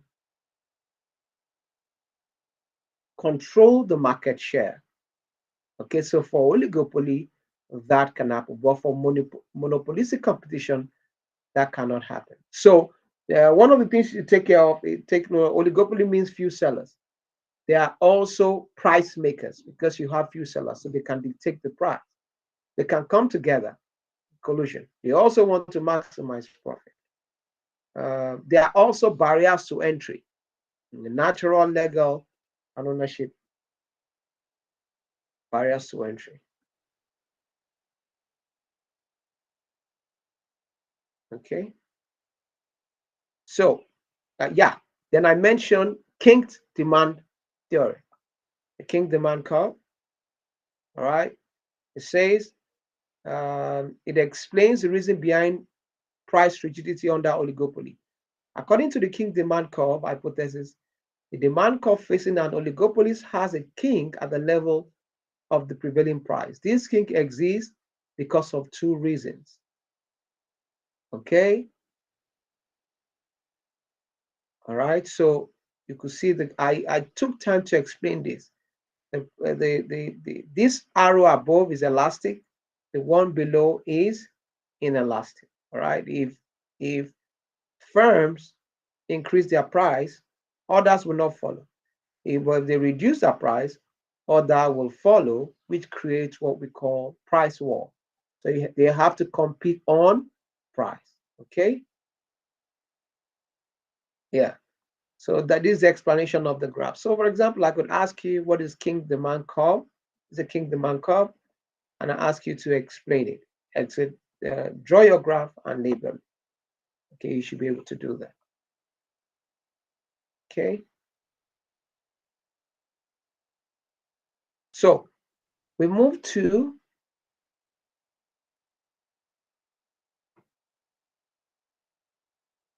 what's our next one? Yeah,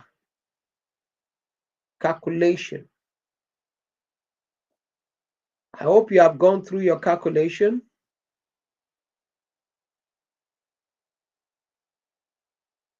So let me try to open the calculation. Let's see. So we can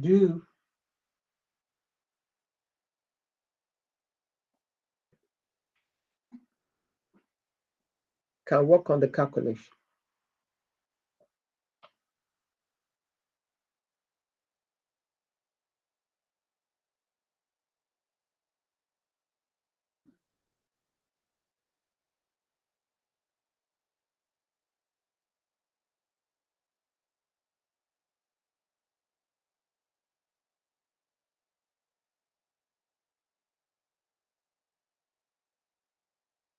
Coming. I don't know why is this quite slow. Let me see if I have it downloaded. Calculation notes.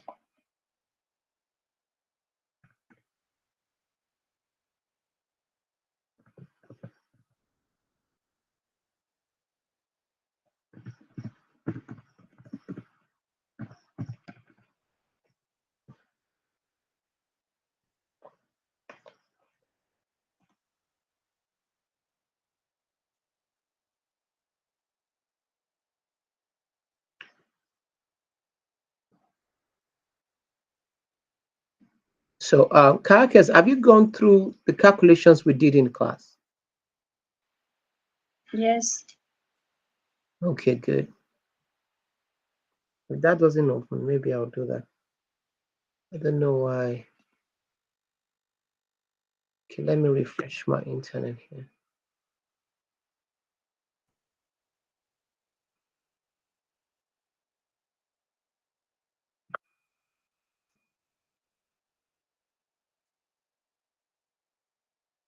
And you've also done all your assignments.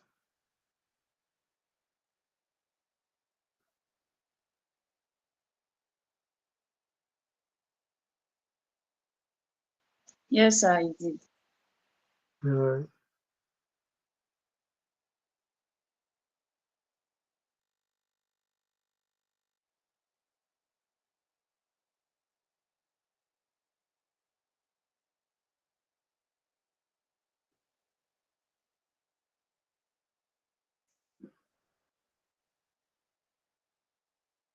Wait, let's try to open the. If it doesn't open, go to our next one.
Okay, you can just go on your 10 minutes break by 11:10 while we try to while I try to open this slide. Okay. All right, sir. Yeah.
Hello, doctor. Yes, Mohammed. How are you, doctor? I'm okay. Doctor, you tell me, I reminder you open portal. It's opened already. Okay, okay, doctor. Go and check. It's open. I did that this morning, but check it. Let me see. Okay, doctor. Thank you very much.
Okay.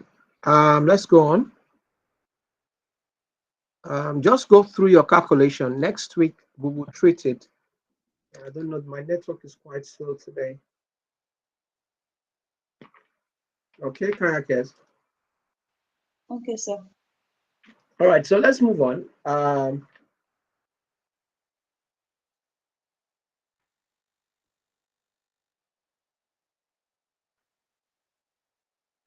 So we take a look at game theory. And remember, um, the game theory, we looked at it, and I also uploaded videos for you. Okay. So we take a look at it now. So what are the three elements of a game? I mentioned that. The three elements of a game,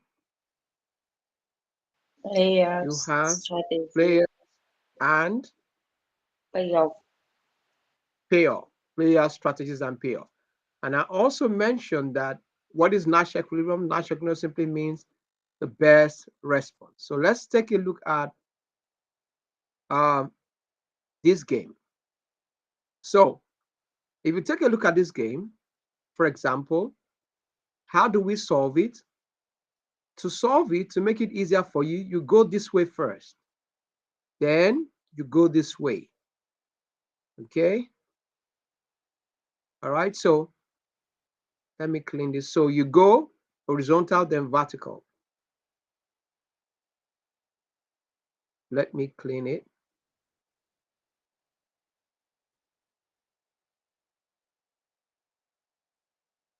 Okay. So if you compare this point here To make it easy, compare this and this. Okay, with Mr. Blue confess 8 years. Mr. Blue's decision remains silent, get 20 years. He will confess and get 8 years. So if you take a look at this, Mr. Blue confesses and goes scot-free. Mr. Blue remains silent and gets, so will confess. Okay, that's what it's going to do.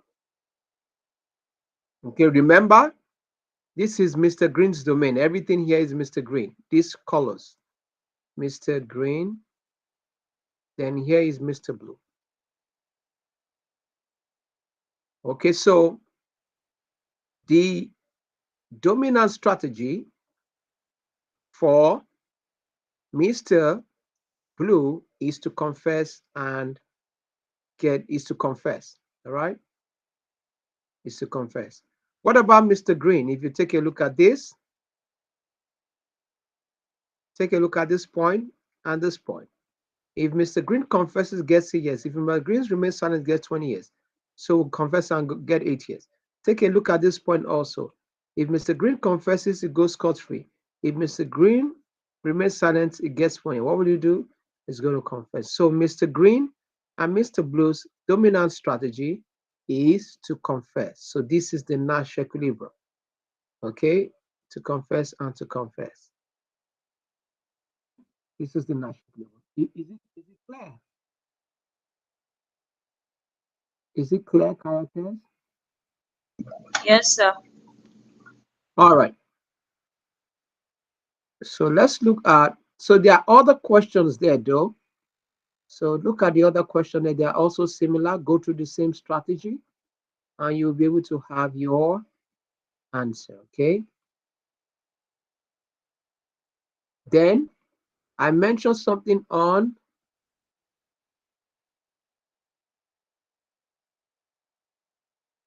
price wars. Okay, I mentioned something on price wars, pricing strategies used in oligopoly, okay? You should also read this. Then under monopoly, I mentioned about uh, uh, a pricing strategy under monopoly. What did I call the two of them? Pricing strategies under monopoly. How did we, what are they?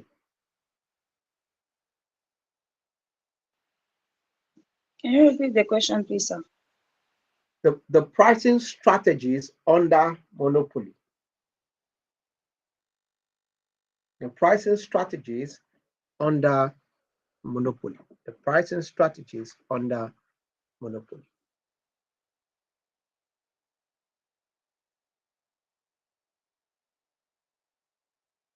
Okay, the first one, let me give you. I mentioned price discriminating monopoly. And what's the second one? Single price. Good. The single price, Now the monopoly, and question, price sir. domination.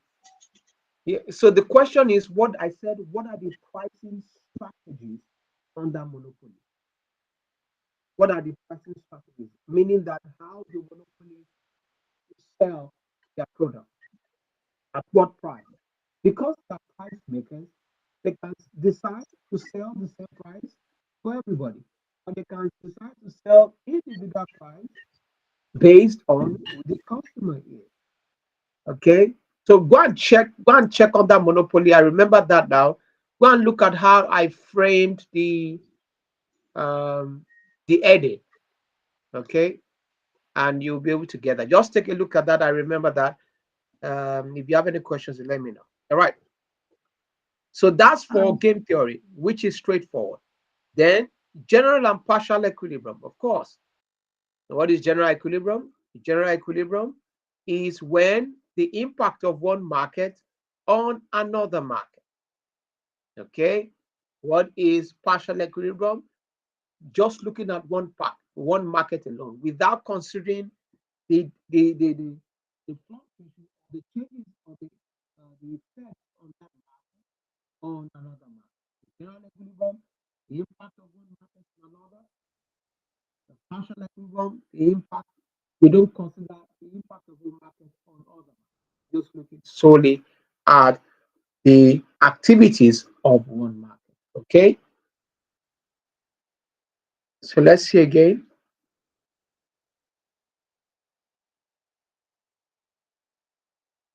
Market failures. Can you tell me what are the type of market failures?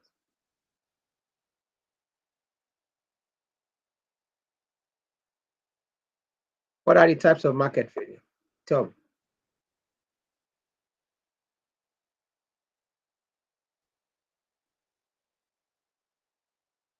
Can you remember?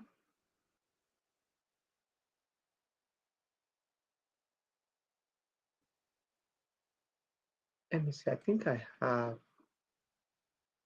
Yeah. So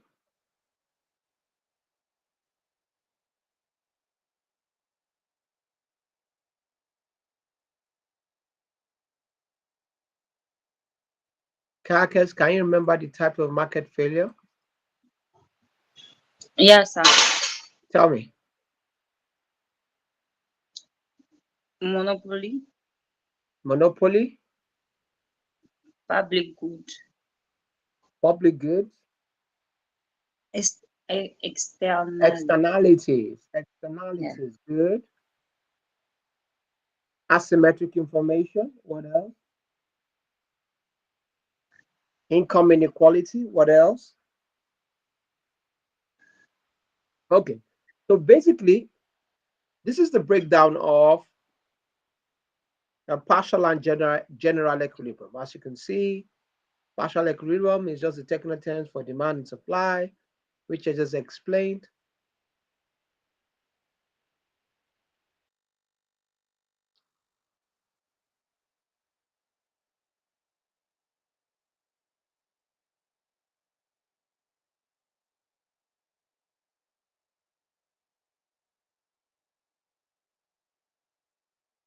All right.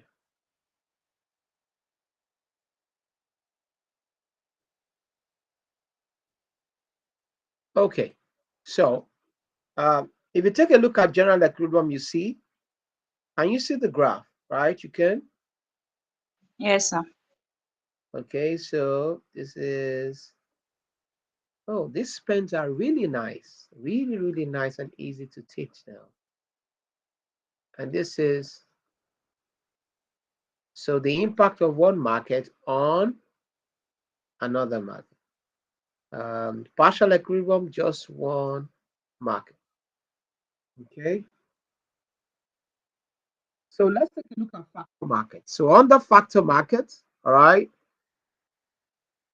let me use green this time around.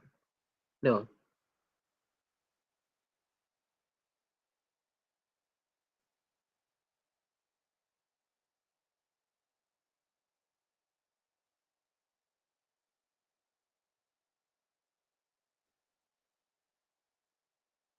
So under factor markets, what does it mean? We are looking at the factors of production. Okay. So we have them here.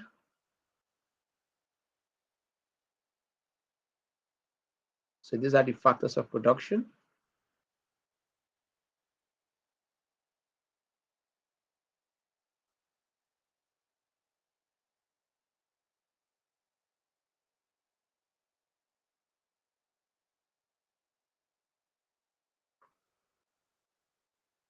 All right. So what is the reward for labor, wage rate? What is the reward for capital? If it's financial capital, it is interest. If it's physical capital or capital services, it is rental rate. Okay. The reward for land is also rental rate. With the land here, remember that I mentioned that when we say land, we are basically talking about natural resources. They're basically talking about natural resources. And the reward for entrepreneurship is profit or loss. Okay.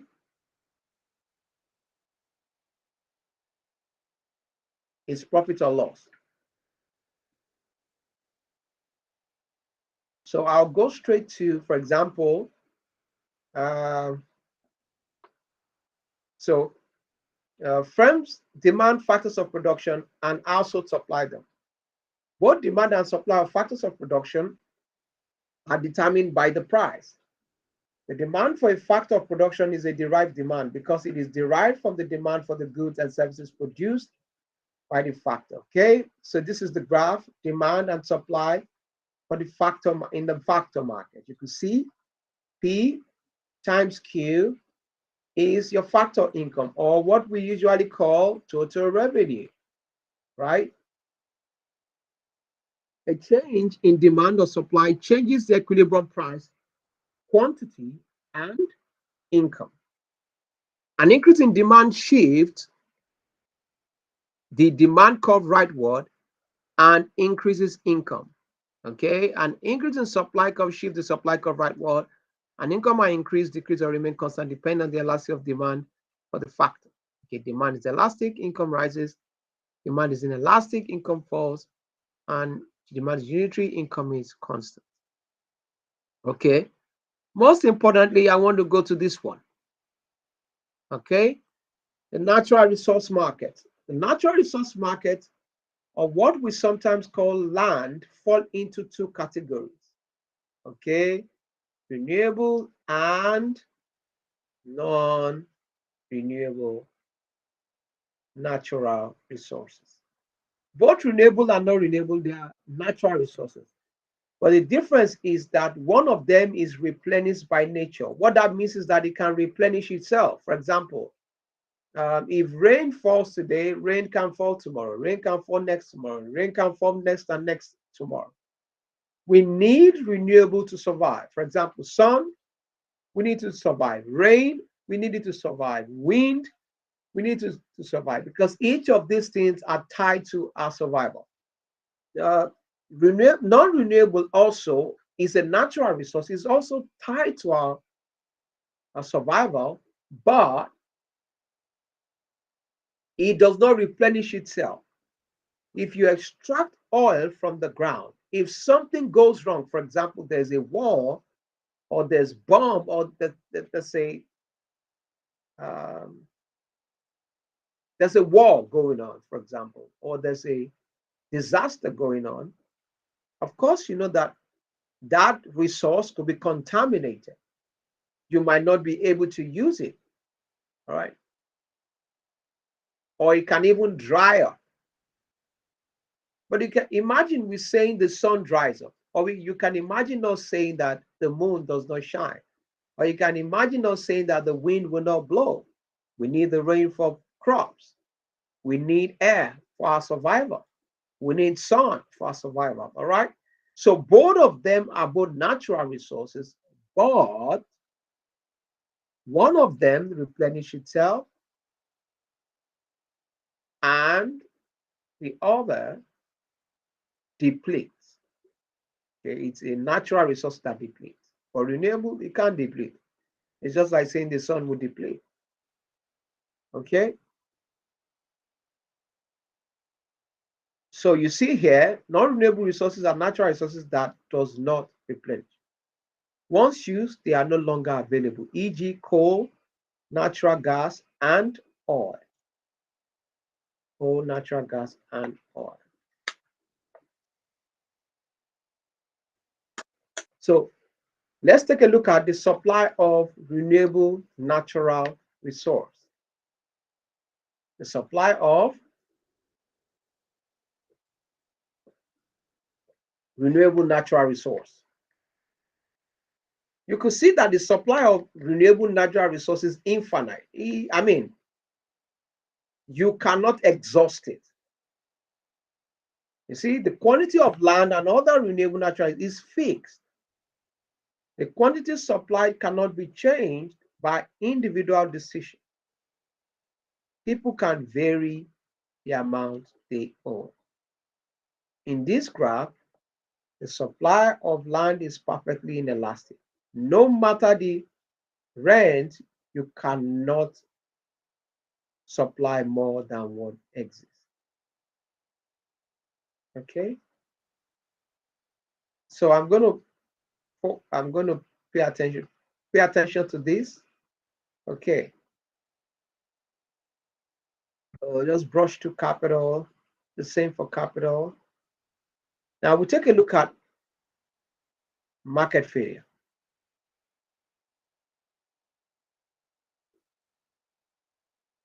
Market failure. Okay.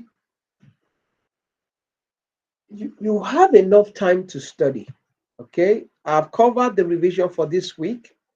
Next week, I'm going to cover the revision again. So you have enough time to study. Enough time to study.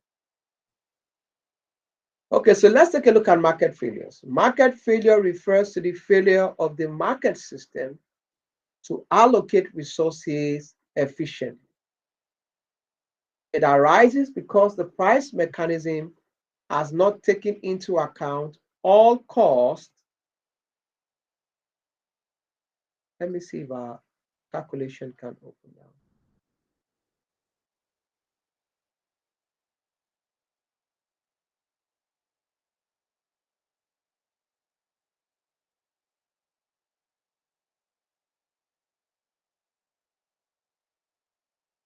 Market failure refers to the failure of the market system to allocate resources efficiently. It arises because the price mechanism has not taken into account all costs and all benefits in the production or consumption of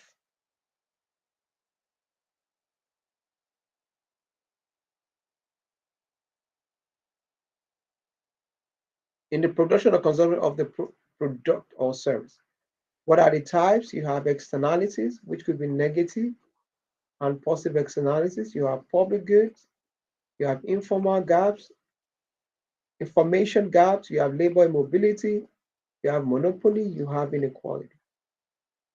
Okay?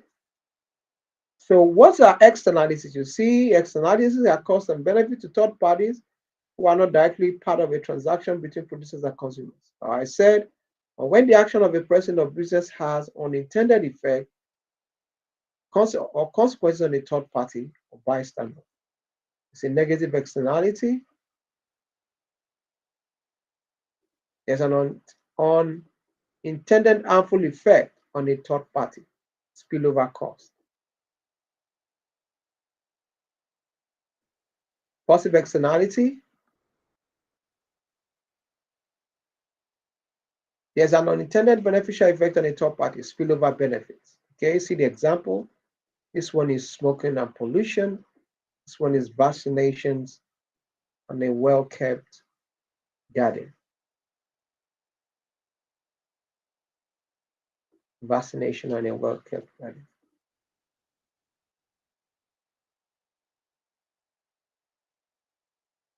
Okay, and these are the graph. So these are the graph. You should know how to draw.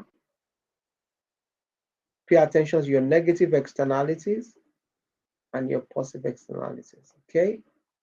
And how to label them. It's just like a normal demand and supply curve, okay? In this first graph, you see that supply shift to the left, all right? Demand minus private cost, you see it shifts to the left, okay?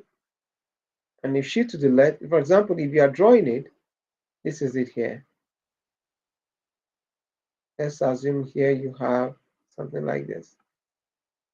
And I say supply curve shift to the left, you have something like this.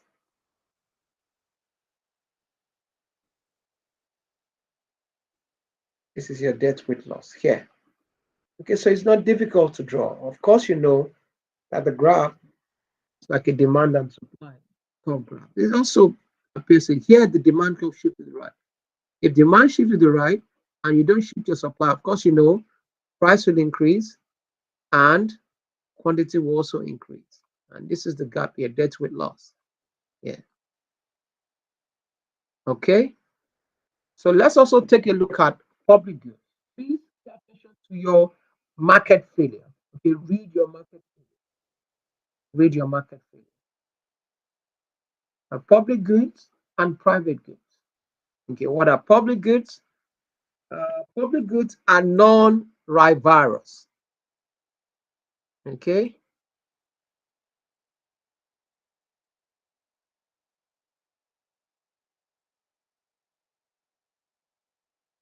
Public goods, Yeah, non-rivalrous.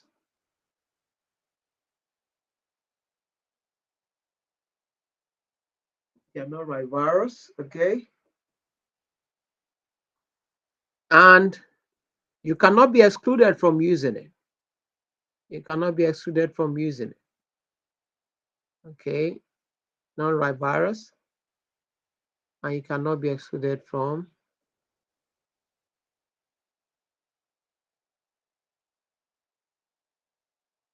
using it. Okay. Non-rivalrous, you see, this means that consumption by one person does not limit consumption by others. Non-excludability, it means if a good is available for one person, then it's available for us, for all. So let's take a look at public goods.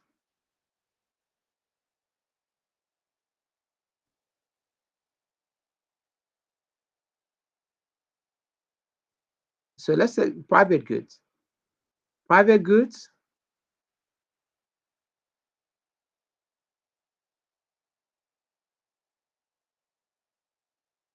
by one person, okay? One person's consumption prevents other consumption of that good or service.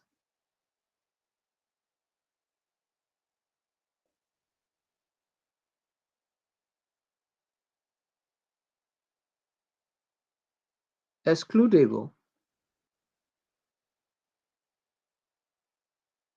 okay, can be denied to certain people, usually if they can't or won't pay for it.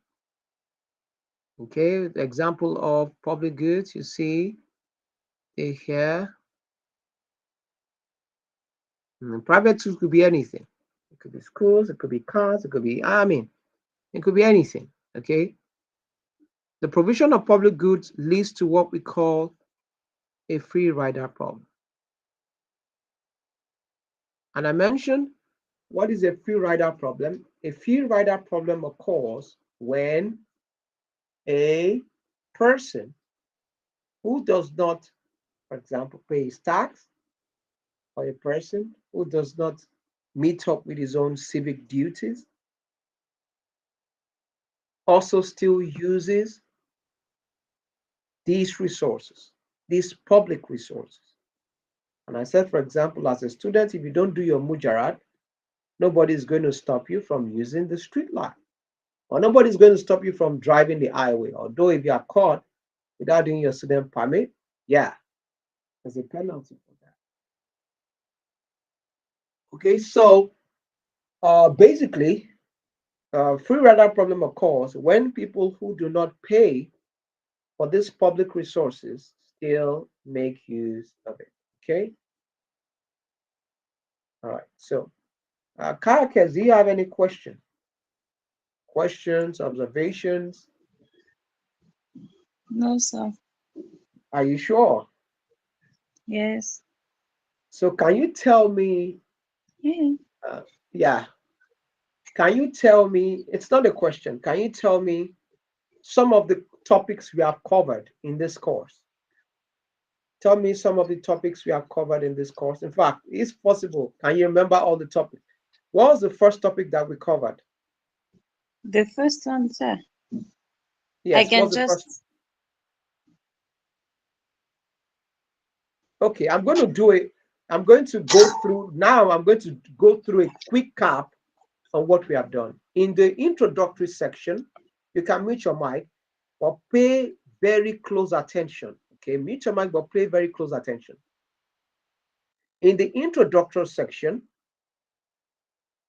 if you are studying, I've mentioned about the differences between micro and macro. For micro, it is to maximize individuals, how individuals and firms maximize their scarce resources. Individuals maximize satisfaction.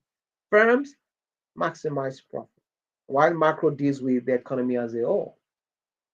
Again, and under other micro, we talked about those resources. When we say how individuals and firms maximize those resources, we refer to them as um, factors of production, right?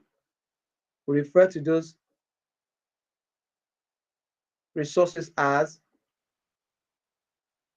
factors of production. All right. The land, labor, capital, and entrepreneurship, we've dealt with that. Okay, so that's what we did in the first topic. Okay.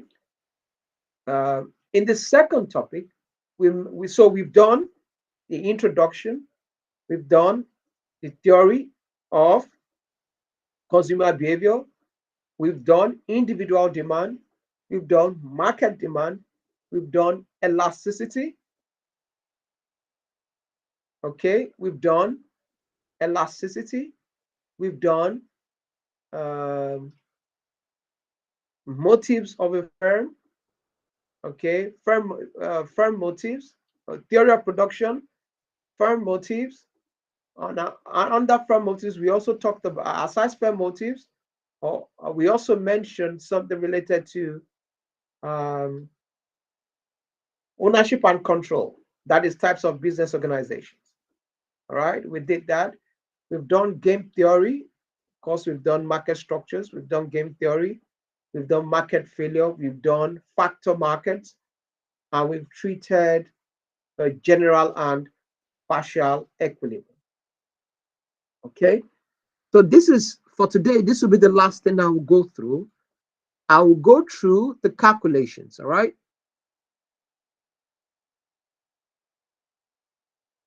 Okay, so if you have a question, find the total profit of a monopolist under the following conditions.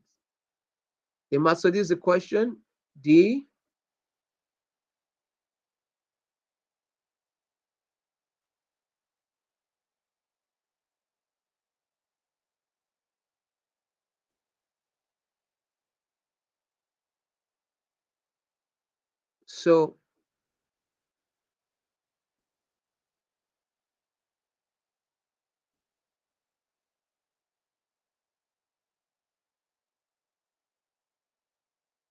So price equals 100 minus 2Q. And you also have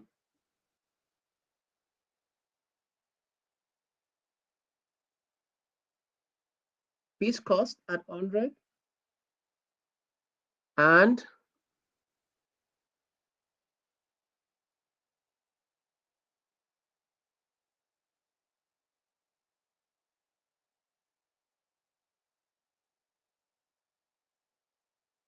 marginal cost at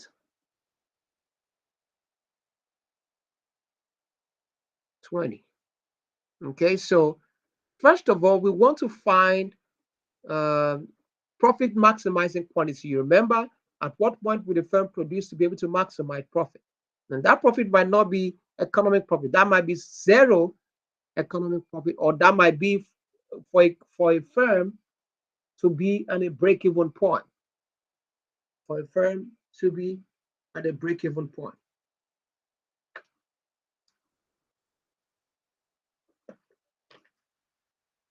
Okay, so that might not be to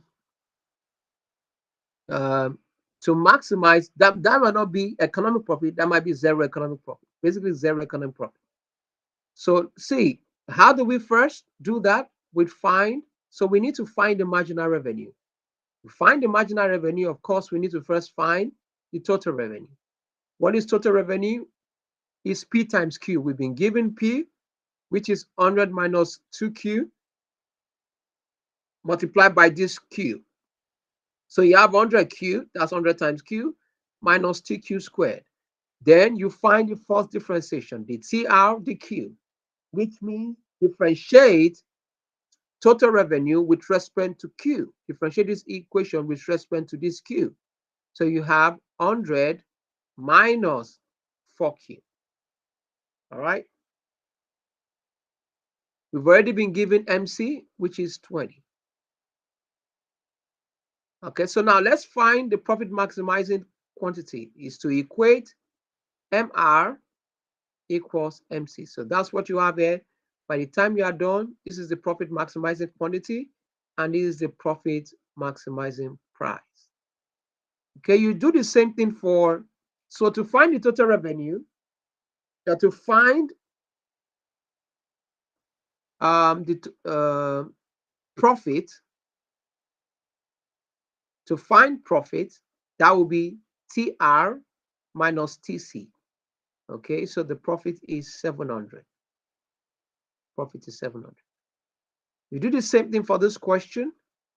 Okay, do the same thing for this question.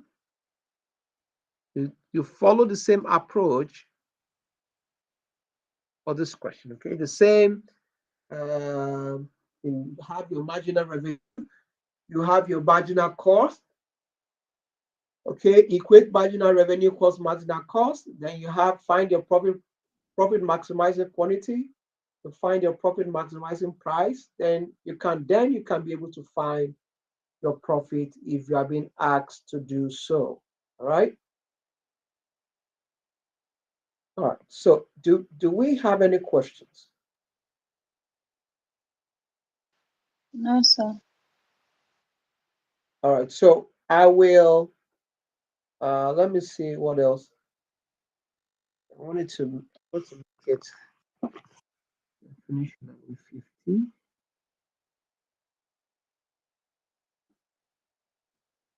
Let's find you what else I can give you. Okay, let me ask questions. Question time. Maybe you have one bonus point since you are the only one consistent in class today. Maybe you have one bonus. That's if you get my question, right, Kayake? Sorry, sir, I didn't understand.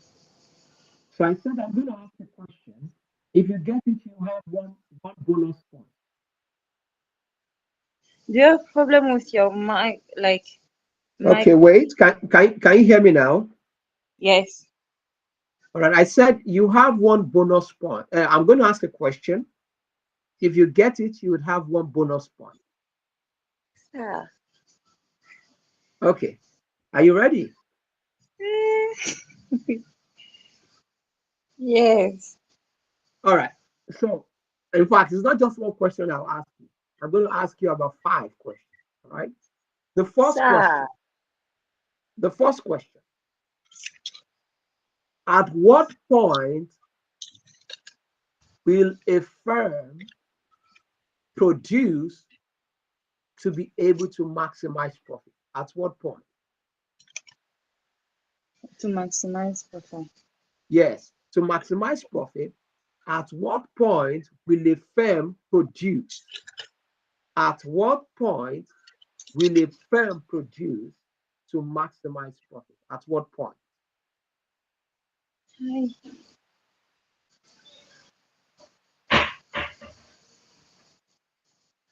When I'm confused, but I try. No, go ahead. When Go ahead. What you when MC equal marginal cost equal marginal revenue.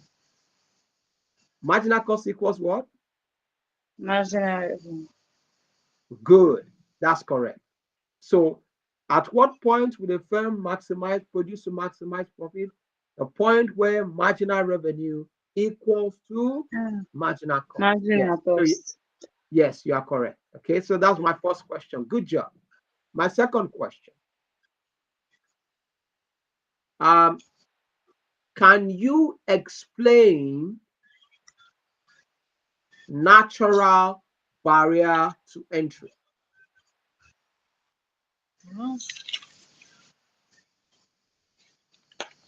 No. Okay, so No. on that, can you explain? No, sir. Okay, This so one, no. okay, so don't worry, you still have. So let me explain that to you. Under barriers to entry in both monopoly and oligopoly, you have what we call natural barriers to entry. Natural barrier to entry is simply saying that when a firm prevents other firms from coming into the industry because that firm has been able to supply the market at the least possible cost. So, for example, let's assume that Kayakes sells phones and you are selling the phone at $5. Maybe that is the least price. Any firm who must come into that market will have to sell at $5 or sell below $5, but they can't do that because they cannot afford it.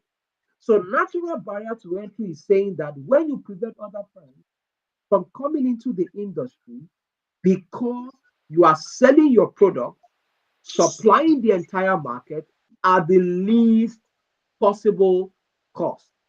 Okay, or you are you are supplying the market at the least cost, it means that you are selling it at the lowest price possible. Do you understand, Kayake?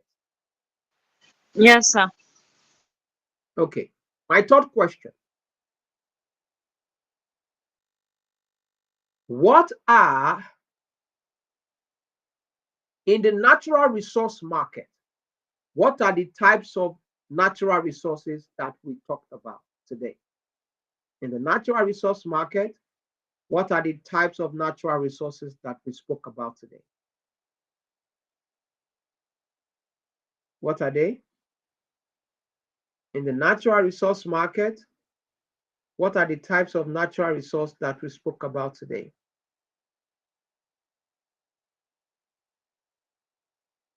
Do you know them?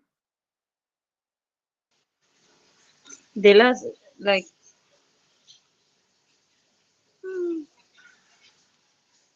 In the natural can you resource repeat it? market, when we talked about factor market, I talked about two major resources. What are they?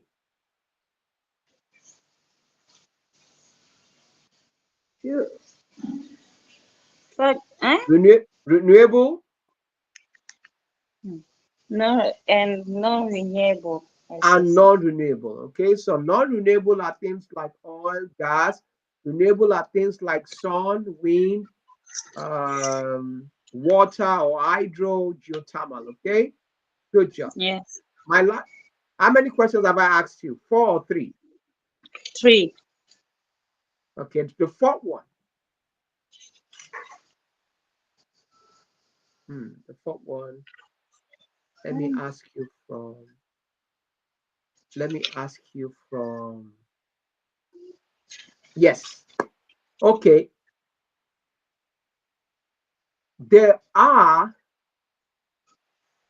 under the laws of production, there are 2 types. Laws of production. What are those 2 types? Short run laws and Long run, long long run, run laws. low. Long run laws. Okay. The 5th question. What is an indifference called?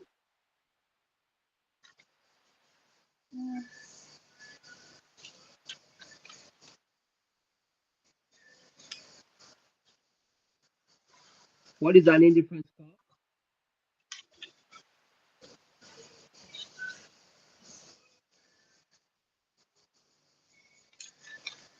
Mm. What's an indifference called? You know it?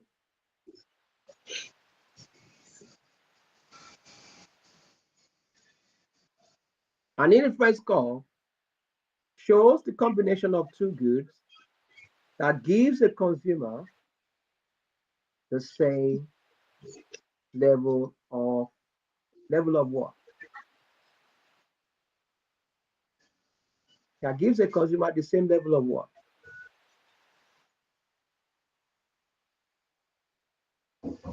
Same level of satisfaction. Okay?